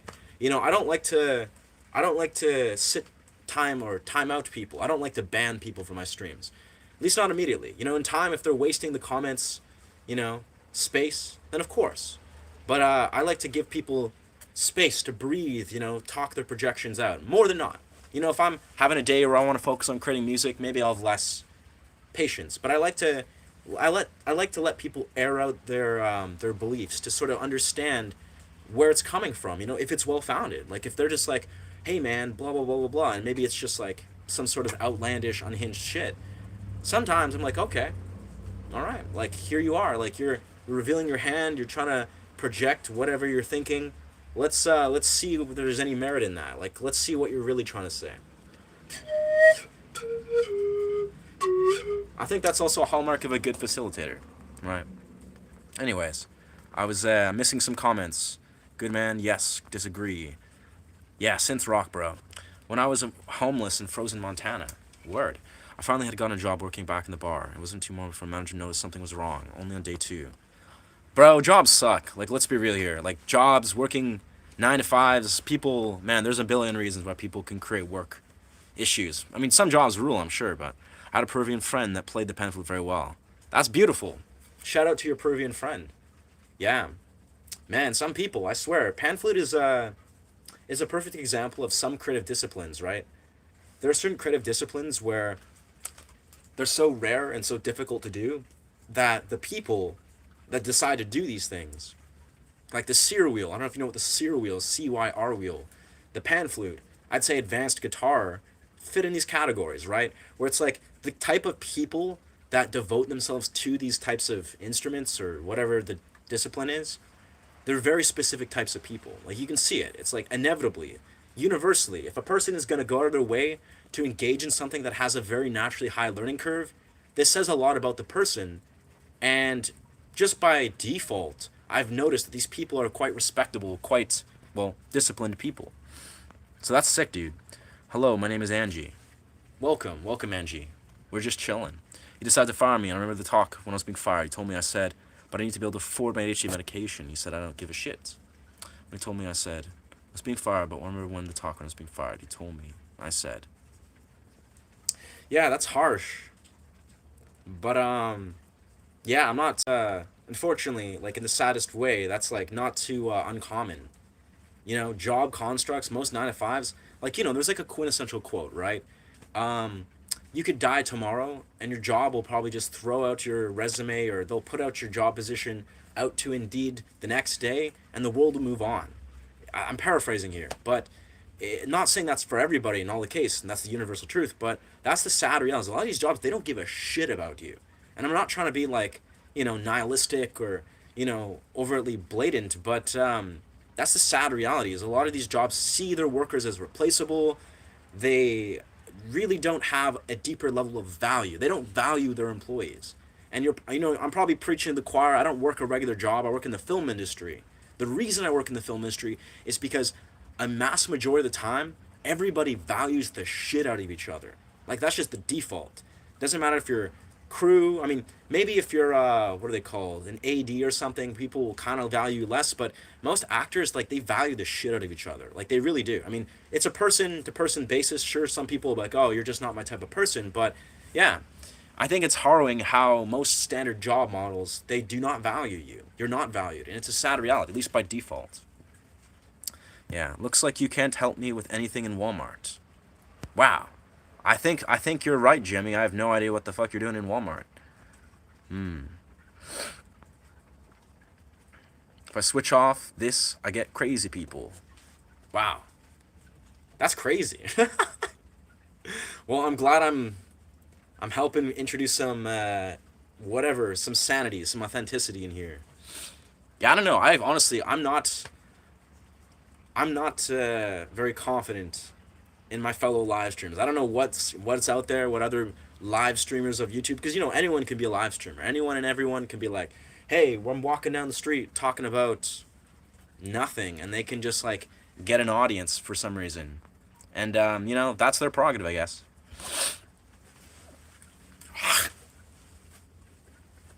Yeah, that's unfortunate, Floyd. I'm sorry to hear about that, dog. It's 11:39. Totally, very, very on point. Yeah, it's a harsh reality, but damn. Floyd Rose, Lock and Tremolo. Yeah. I was learned people don't care about other individuals in modern America. Well, Floyd, capitalism doesn't care about other people. Capitalism is a cutthroat system.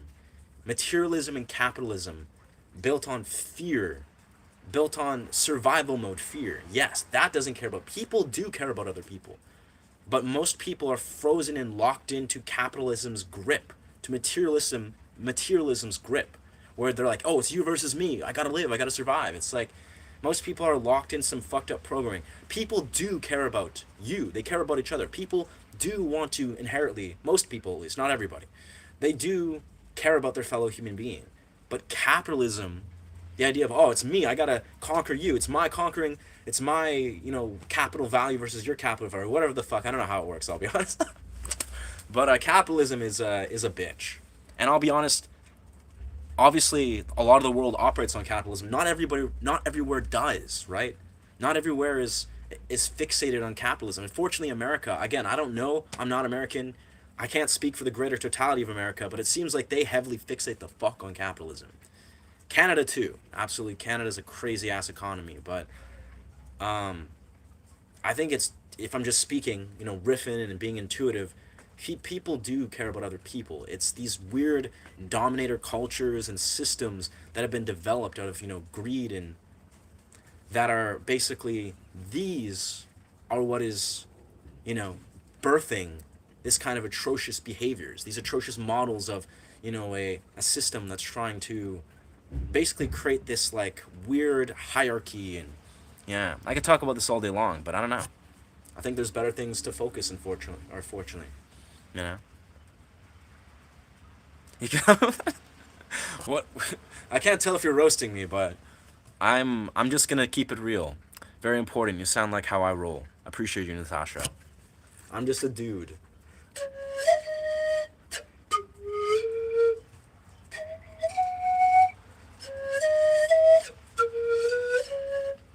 I like to keep it real here, and sometimes I kind of just like to be very open and be like, hey, remember, everything I'm saying is unsolicited advice. It's my biased opinion. Take it with a grain of salt. I'm going to speak my truth. I like to think what I'm saying has value. I advocate and stand behind every word I'm saying. But remember, we're allowed to free think. Do your own thinking. Be discerning. Be critical. Think critically. That's a little bit of a caveat. Whoa, it's the neighbor cat. It's the neighbor cat. Greetings. This cat is really dope. Very intelligent.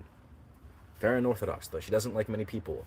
It's taken her many years to warm up to me for some reason. And we've been blessed by the neighbor cat. Really cool. Are you a Cancerian, by the way? A Cancerian. So you're saying, am I Cancer? Or like, yeah, am I a Cancer? Astrology. No, I'm a Virgo. I'm a Virgo Leo. So I'm a Virgo, but then I'm also on the cusp of Leo. Take that as you will. Well, very important. You sound, what's my horoscope? Or do you believe in that?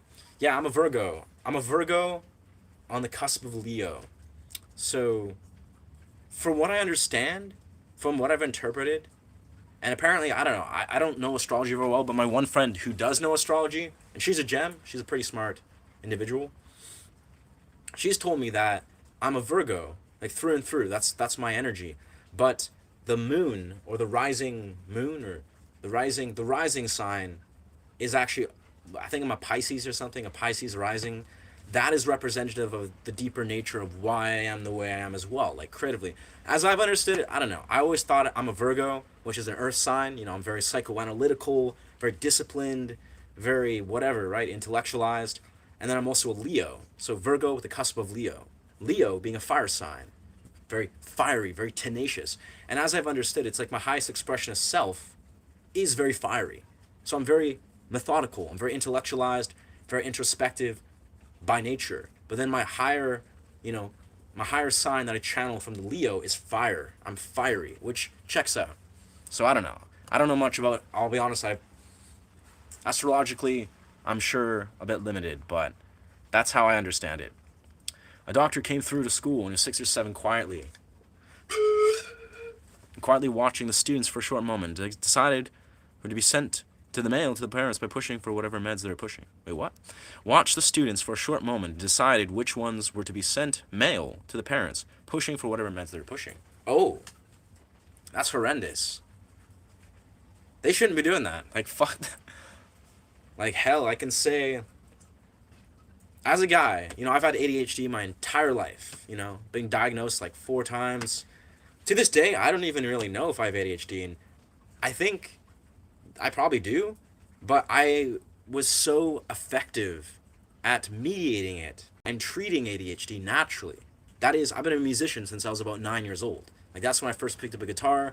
I've been like an artist, really into like acting and, drawing and painting and whatever since I was like, young as shit. So I think I do have ADHD probably. I don't even know. I mediate the symptoms so very effectively, but I've effectively, I've remedied the symptoms of ADHD. So I have ADHD, but it's just like, you wouldn't really think about, wow, this guy, he can focus, he's disciplined, he can apply himself, but he's also this, that, and the other. It's like, yeah, I have ADHD, but I'm a dude that has effectively remedied the negative symptoms and embraced it. But anyways, what I'm simply saying is, I was diagnosed and told I should be on medications for many years. Ages like 10, 11, 12. Here, try this Adderall, try this Ritalin, try this Paxil, try this Concerta, try freaking this and that. And I'm just like, every single time I take them, I'd be on them for like a few days. I'm like, I don't feel well. Like, I'd be on for weeks or something. I'd be like, I feel fucking high. And it was just like, I was like, this is not the move. And to this day, without going on too long of a tangent, I'm a strong believer in our ability to regulate our own neurochemistry, to regulate our own physiological body. Our ability to heal ourselves. Sure, if you want to take a medication because your life is plummeting and you're down spiraling into a really horrible, harrowing place, yes, sure, work with your psychologist, work with your doctor, get out of that dark place, figure out your life, beautiful. But most people should not be on medications for extended periods of time for a lifelong endeavor, surely not. Again, I'm not an expert, but in my experience, it's a weird, slippery slope that I think is kind of a bizarre reality. And again, this is from personal experience. This is from like many, many, many years of like thinking about like, should I be on a medication? And after 15 years of just training hard, making healthy life decisions, making healthy health decisions over and over and over and over again, like, oh, wait a second. What I actually needed was to honor my health. What I actually needed was to honor my highest expression, to just live a good life, to, have lots of healthy, normal life experience. Like, it's like a lot of people, they think they need to be, medicated because they're just so removed from just living a regular, I would say, organic, primal life, right? It's like, we as humans, medication or not, you can't negate or neglect the raw human experience that you desire to live, right? It's like, and if medication is helping you live a better life, then fuck yes. But if not, then no. They got me hooked on stimulants before I knew who I was. Stimulants, man, not weird reality. I've never done stimulants, at least not from what I understand. Song of Storms. How does that go?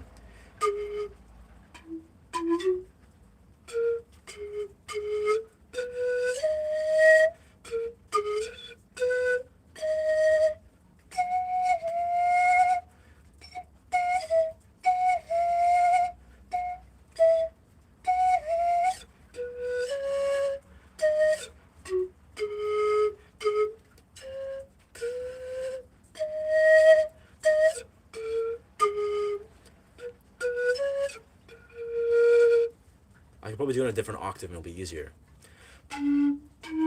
Let's go.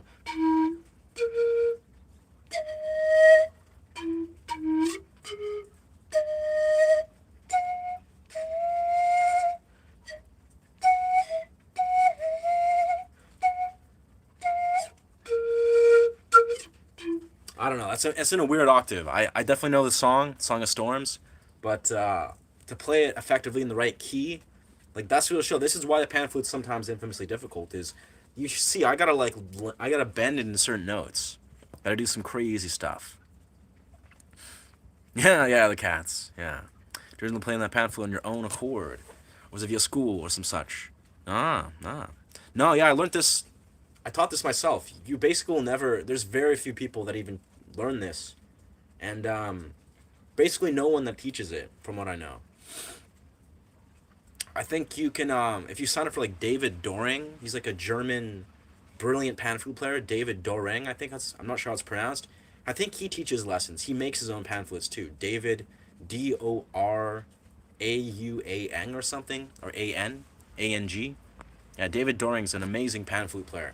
But yeah, most people, they do not teach this. I taught this myself. It's been about 6 years. 6 years of just, this is the thing with the pan flute. You know, this is the core theme with a lot of difficult things. This sounded not good at all. It sounded not like an instrument and was very, very difficult, probably for about 4 years. Like, I'll be honest, like, and if you play a Peruvian pan flute, even harder. I played Peruvian when I started. But this pan flute, this will take you, like, basically what you're signing up for if you're playing a pan flute is basically years of sounding like shit. Like, you can't play proper songs, you can't play proper scales, you can barely make the sounds for years. Eventually, after like 4 years, eventually you start to sound good. And this is assuming you have good ear training. And this is the kind of instrument, like, I'll wake up in the morning some days and be like, oh, I gotta warm up my pan flute.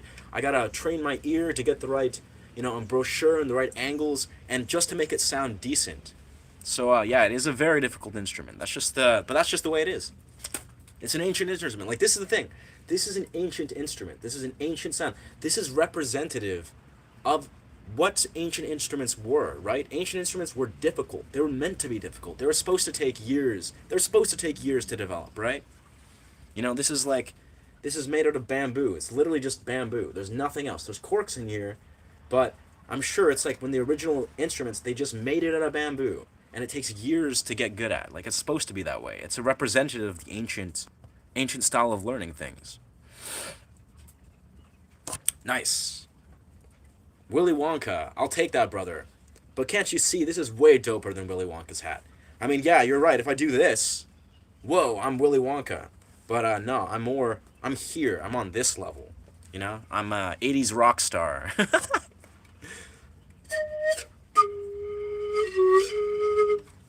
Yeah, you get it. You guys get it. What am I yapping about? I'm yapping about life itself, brother. Get on the picture. Clue in. Hello, brother. I'm good, brother. I'm good, Samya. I seem very, very, very spiritual. Nice. That's cool, man. I'm out, y'all. Peace. Yeah, we'll probably put it close to the stream in 5 minutes. We'll hit the hour 45 mark. I mean, I don't like to leave when we got a room full of people, but it's been a successful stream. You flippin' caught up. Yeah, dog. I'm up here. Capricorn. Oh, shucks, weed is everywhere. Bro, we live in Canada, dog. I mean, I live in Canada. Weed is everywhere, bro. You can't go 2 blocks and not get high quality weed. Sorry, bro. F Walmart. Frick the haters. Huh. Yeah. Play merry-go-round of life. No idea what that is, my friend. So you look like Lewis Cole. Sorry, it's the ADHD. I think I've gotten that before. Lewis Cole. Who is Lewis Cole? I've been told I look like rappers. I look like lead singers. I look like freaking, of course, actors. And I gotta say, I love it all. How a cowboy. I mean, I'm not a cowboy, brother. I'm like, whatever the fuck I am. Acidy steampunk 80s rock star psychonaut. I don't know. Whatever. This hat is very off of cowboy. But thank you, brother. I'll take that as a compliment. Chinese horoscope is a snake. I'm a snake, but it's not important. I mean, I'd say it's probably significant.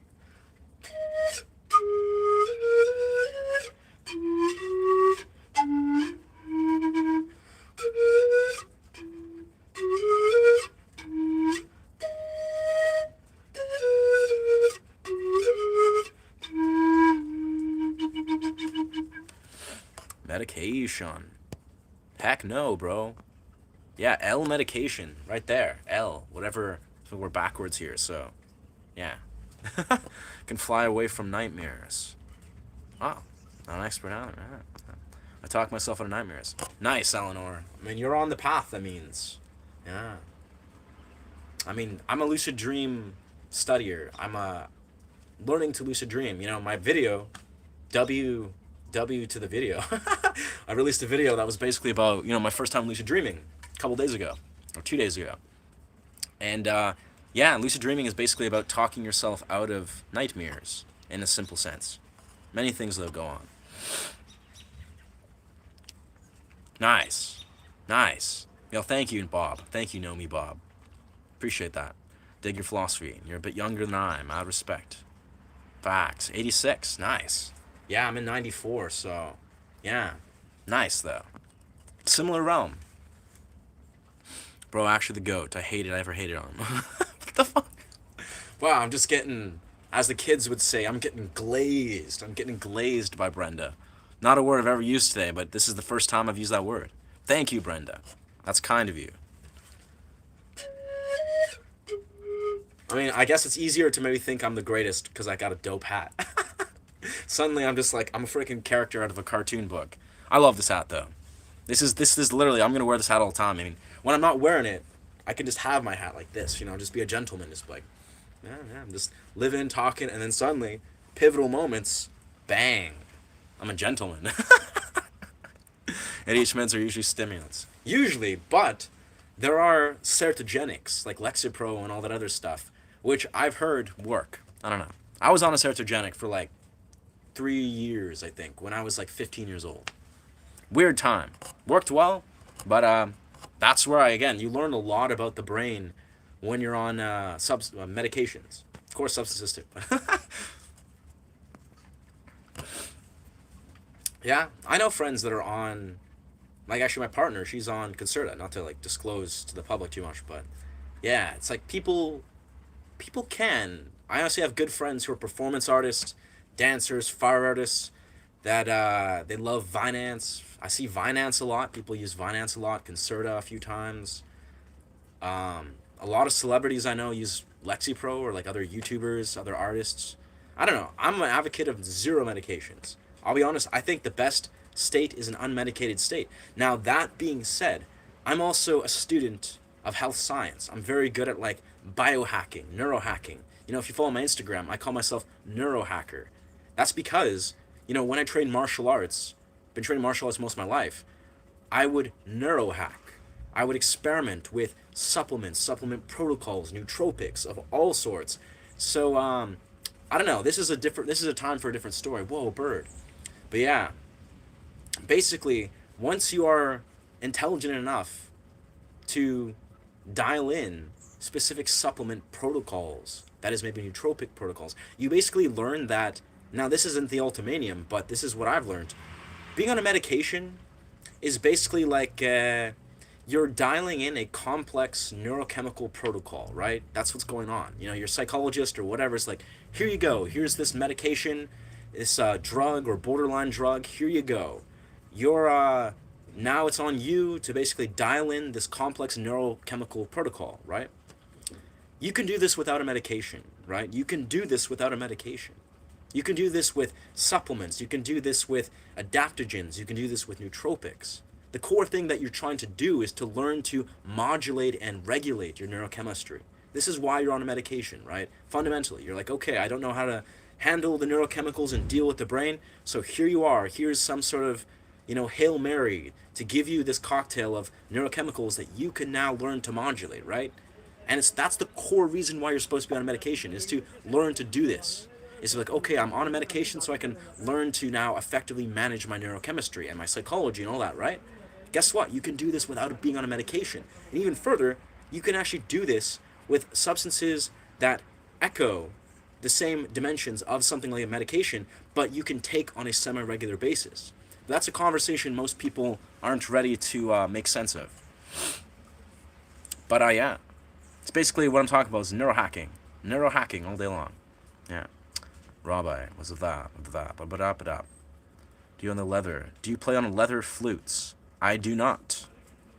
This guy's comedian over here. Lewis Cole's a clown core. He's a badass college-trained musician. Look him up. I actually think someone did give me that compliment or whatever. They told me I look like that dude. I'm almost positive I checked him out. But I'll check him out again. Lewis Cole. You look gay. Bro, that's just you staring in the mirror. This is all. You're just like, bro. Not a single thing that I look like has anything to do with my sexual orientation. But I'm like the quintessential example of a straight dude. So again, here's looking at you, my guy. Wow, we got some. Wow, now so we're back, friends. We're back, refreshing the comment section, and we've got some. I don't know what to call them. I guess haters on people's sexual orientation. So we got people speaking hate language. It's not even like you're not even comedians. Like, I like to say this. I like comedy. I like Matt Rife. I love freaking comedy. I like comedic rap. Like, I fuck with Eminem. But you guys just suck at comedy, bro. Like, you guys just calling people gay and being like, yo, bro, like, blah, blah, blah. Like, that's just you guys revealing your hand. You guys are trash comedians. Like, step it up. Learn to roast people if you're going to roast people. But if not, you're just making yourself look like a fool. You hear me, though? Like, come on, man. If you're gonna spout comedy, bro, I get you. I get comedy, but step it up. Step it up. Like, fuck.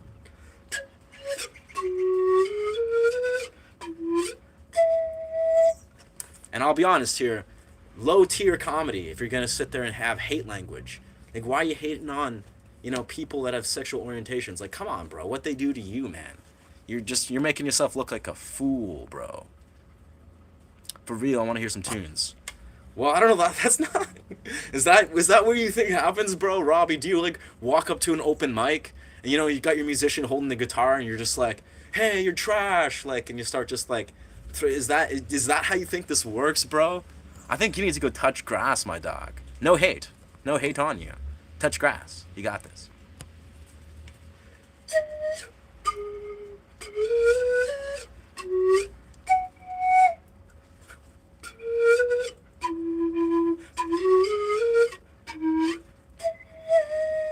I don't know if any of you guys played Link's Awakening. That's the main theme. Shout out Link's Awakening. This reveals that I'm 31. Like, this reveals how old I am, because Link's Awakening is a Game Boy game. I mean, they re-released it, or it's a Game Boy Advanced or some shit. Super dope game, Link's Awakening. That's like my young me, like 8-year-old Ryan was sitting there playing frickin' Link's Awakening for years. And that's the theme to it. That's the theme. Yeah. I do got my hands on some trolls, brother, but trust. My hands are equipped. My hands are equipped, bro. I know how to deal with trolls, trust. I'm not, this is not my first rodeo, even though I've never been to a rodeo. Can you do a back? How do you know me? Do you know me, Amy? Amy Sterry, do you know me from the real world? Of course I can do backflips. I'm a parkour athlete. I don't do backflips. I do J-steps into a backflip. So I do a kick into a backflip on an angle, on a 45. But yeah, you must know me. You must know me, because, yeah, I discovered how to do backflips a year and a half ago. Yeah. Facts. Robbie, he just needs attention. But I gotta say, like, you guys, if you guys are trying to, like, throw out hate language, hating on the homosexuals for whatever reason, I mean, shit, man. I don't know what they did to you, like who knows, but dead ass, like if you're trying to roast me, if you're trying to throw down some comedy, then do it up, brother. Like lay down your comedy routine. Like I'm all here for you, dog. But if not, you gotta get good. You gotta like throw in some wit, bro. Have you seen film of The Waking Life about lucid dreaming? Have you seen the film The Waking Life? I can't say I have. I can't say I have. Man, can you see the whole comments about the holes? I saw the comment. Reconnected, and we're back. I saw your comment about the backflip. That's it. Something, something, intrigued, play, intrigued, intrigued. Nobody lives in Canada. Ah. Hey, thank you for the subscription. RZ something, something. Yeah. We're moving up in this world. Super dump. Great. Trolls have souls. That's pretty profound, man.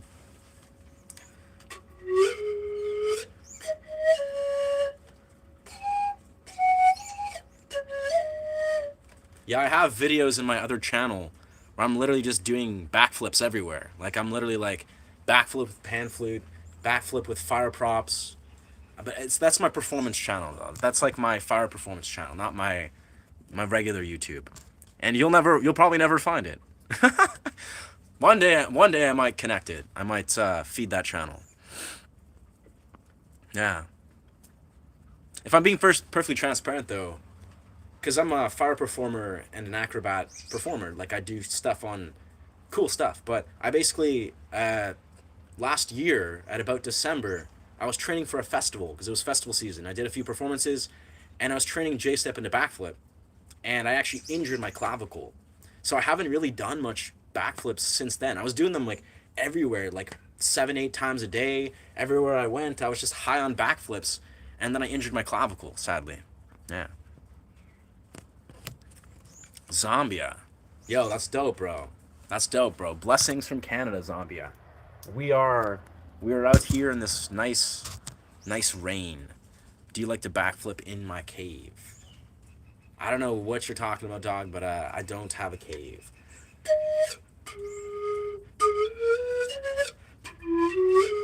It's right here. It's right here. Clavicle. It's like the little bone that is kind of like connects your shoulder or something. Yeah, like, yeah.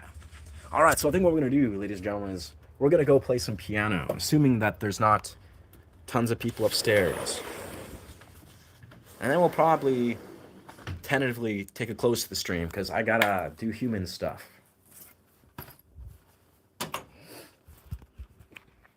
Let's see. Yeah.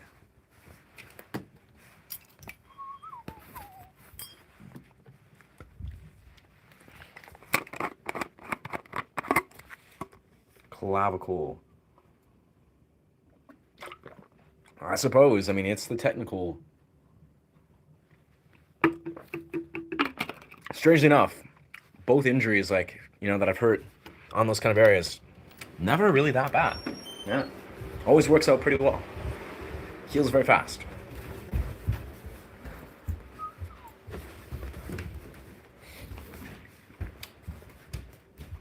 Perfect.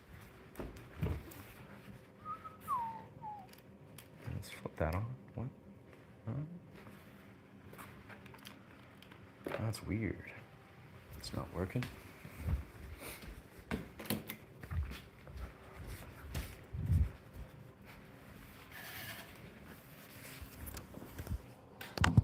That'll do.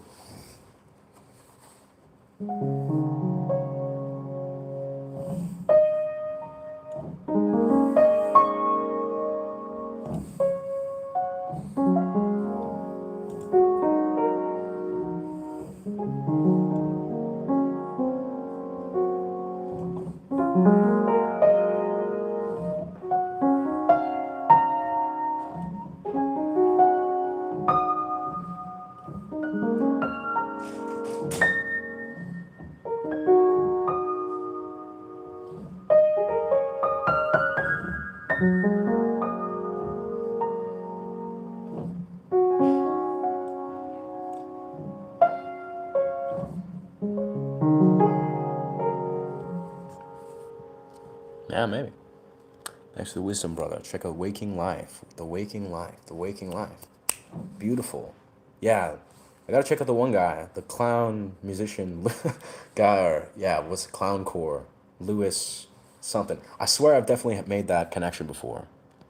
Yeah. Stream of just backflipping for the trolls. Maybe. I don't know. I'm gonna probably just stream everything and anything, you know? But primarily, this is my channel, my brand I'm building is just music and philosophy type stuff. That's also just what I love to do consistently.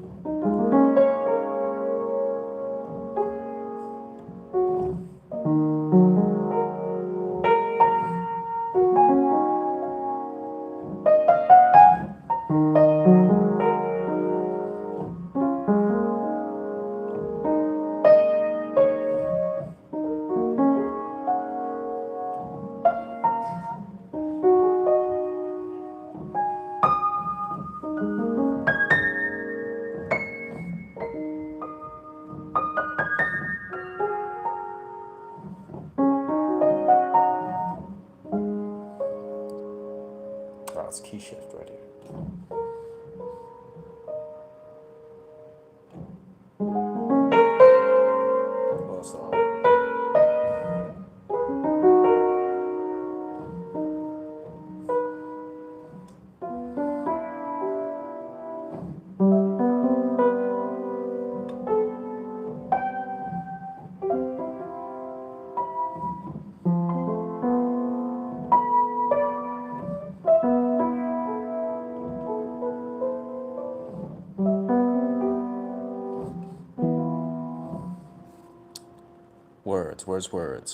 Words. Can you play Gachi? No idea, brother. Seen it before. Recognize this angle. Nice. Nice. Yeah, I've definitely done streams where I just focus.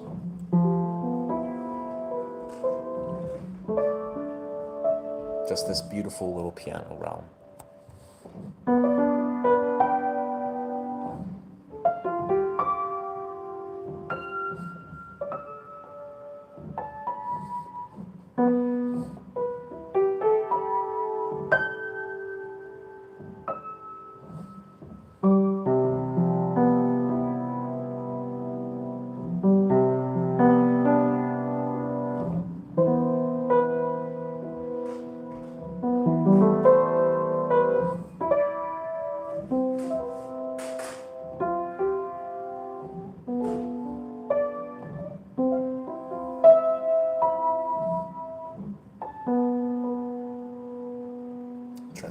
Transitioning. Interesting. Lewis Cole. Lewis Cole. Okay, I can remember that. 2 first names. Yeah. Didn't realize you're the piano dude. I thought I'd subscribed before. Nice. Yeah.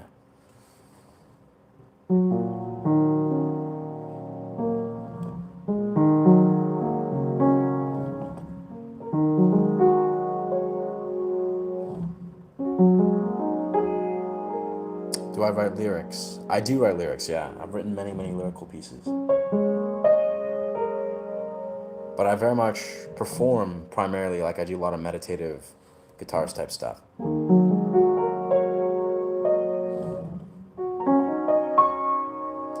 Strangely enough, not really. I have integrated spoken word stuff, but I don't know why, that kind of bores me. Like the idea of like almost like spoken word. I've written really good stuff in that genre, but primarily what I write is like if I do vocalizing, it's either alternative rock, punk rock, or psychedelic rock.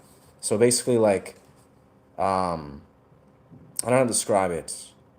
Sort of like maybe almost like 3 Days Grace, Queens of the Stone Age, maybe almost like Oasis type, where it's like alternative rock, like true alternative rock. That's usually what I sing.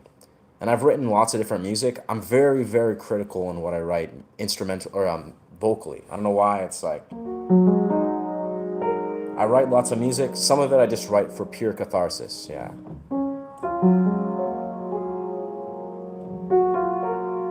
But I'm very attracted to just instrumental type.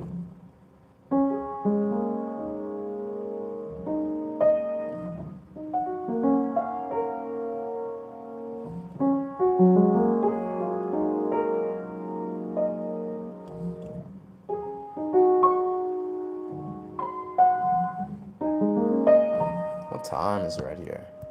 3:12. All right, I think we are going to make our way. Yeah, it's coming time. I got some plans that I got to engage on and going to a rave in the next few hours. It's actually an early rave called Josh Teed. It's like really dope, like conscious music. So that'll be fun. Yeah, we'll return to my studio and do the outro. Of course. Thank you for being here. Thank you for the support. Whoa, whoa, whoa.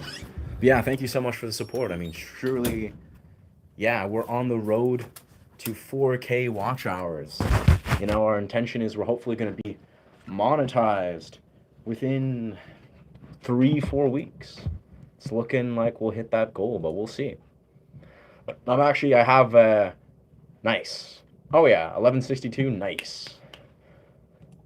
But legitimately, yeah, I have a bunch of YouTube ideas, long format YouTube, that I'm just going to be throwing out there. I actually had this thing last night where I was like chilling, trying to fall asleep, and I had these visions of like, I don't know, I just had all these YouTube ideas just pop in my head, and I was like, yo, this is genius. So I just wrote down like 30 different long format YouTube ideas. So oh yeah, there I am, still live. Whoa. So imagine, yeah, in the next like week, I'm just gonna just put out those long format YouTubes. See if we can get those 4K watch hours. Yeah. Snap, have fun. Thank you, brother. Thank you, brother. It's gonna be dope. If you guys, yeah, are familiar with electronic music, like Atya, Josh Teed, lots of beautiful music. Viral Kohli is the Ronaldo of crickets. Huh. Wow. Do a sneaky stream of it. I've thought about that myself. I've thought about that, but I mean, what would we be doing? What, like, I have light gloves. I'm a dancer. Like, I'm a tutter. But, yeah, maybe, just for the sake of it, because, you know, I am a YouTuber. I might as well just give you guys a sneaky stream of the super dope rave. Yeah, no, I think maybe you guys will inspire me. I think you guys have inspired me. I think I'll bring my thing do a stream during the thing. I thought about it. I thought about that. It's gonna be a super dope show. So I think, yeah, that might be the move. We'll just like do a nice like 45-minute stream or something while I'm at the show. Yeah, it's fun. Oh yeah, it's gonna be a cool ass show. That being said, though, the one thing I'm not sure how this would play out.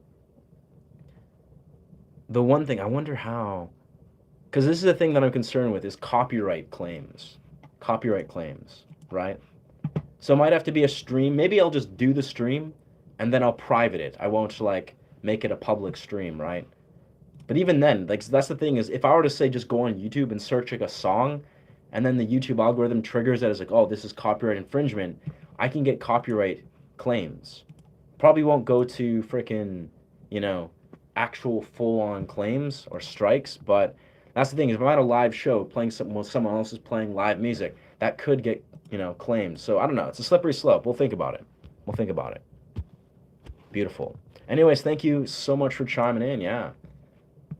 I'll do my outro in 1 second. Very cool. Yeah. Anyways, yeah, thank you so much for chiming in. Deeply appreciate you guys. Appreciate the support. We're on the road to 4,000 watch hours and hoping to hit 10K subscribers in the next, like, 2-3 months. And, yeah, thank you so much for chiming in. Deeply appreciate you guys. Remember to honor yourself and honor each other. And if you're not subscribed, feel free to subscribe to this channel. Yeah, I teach guitar. I do meditative sound journeys, among various other sort of guitar YouTuber stuff. Yeah, thank you so much. Deeply appreciate you guys. Much love. Bless. Ashe.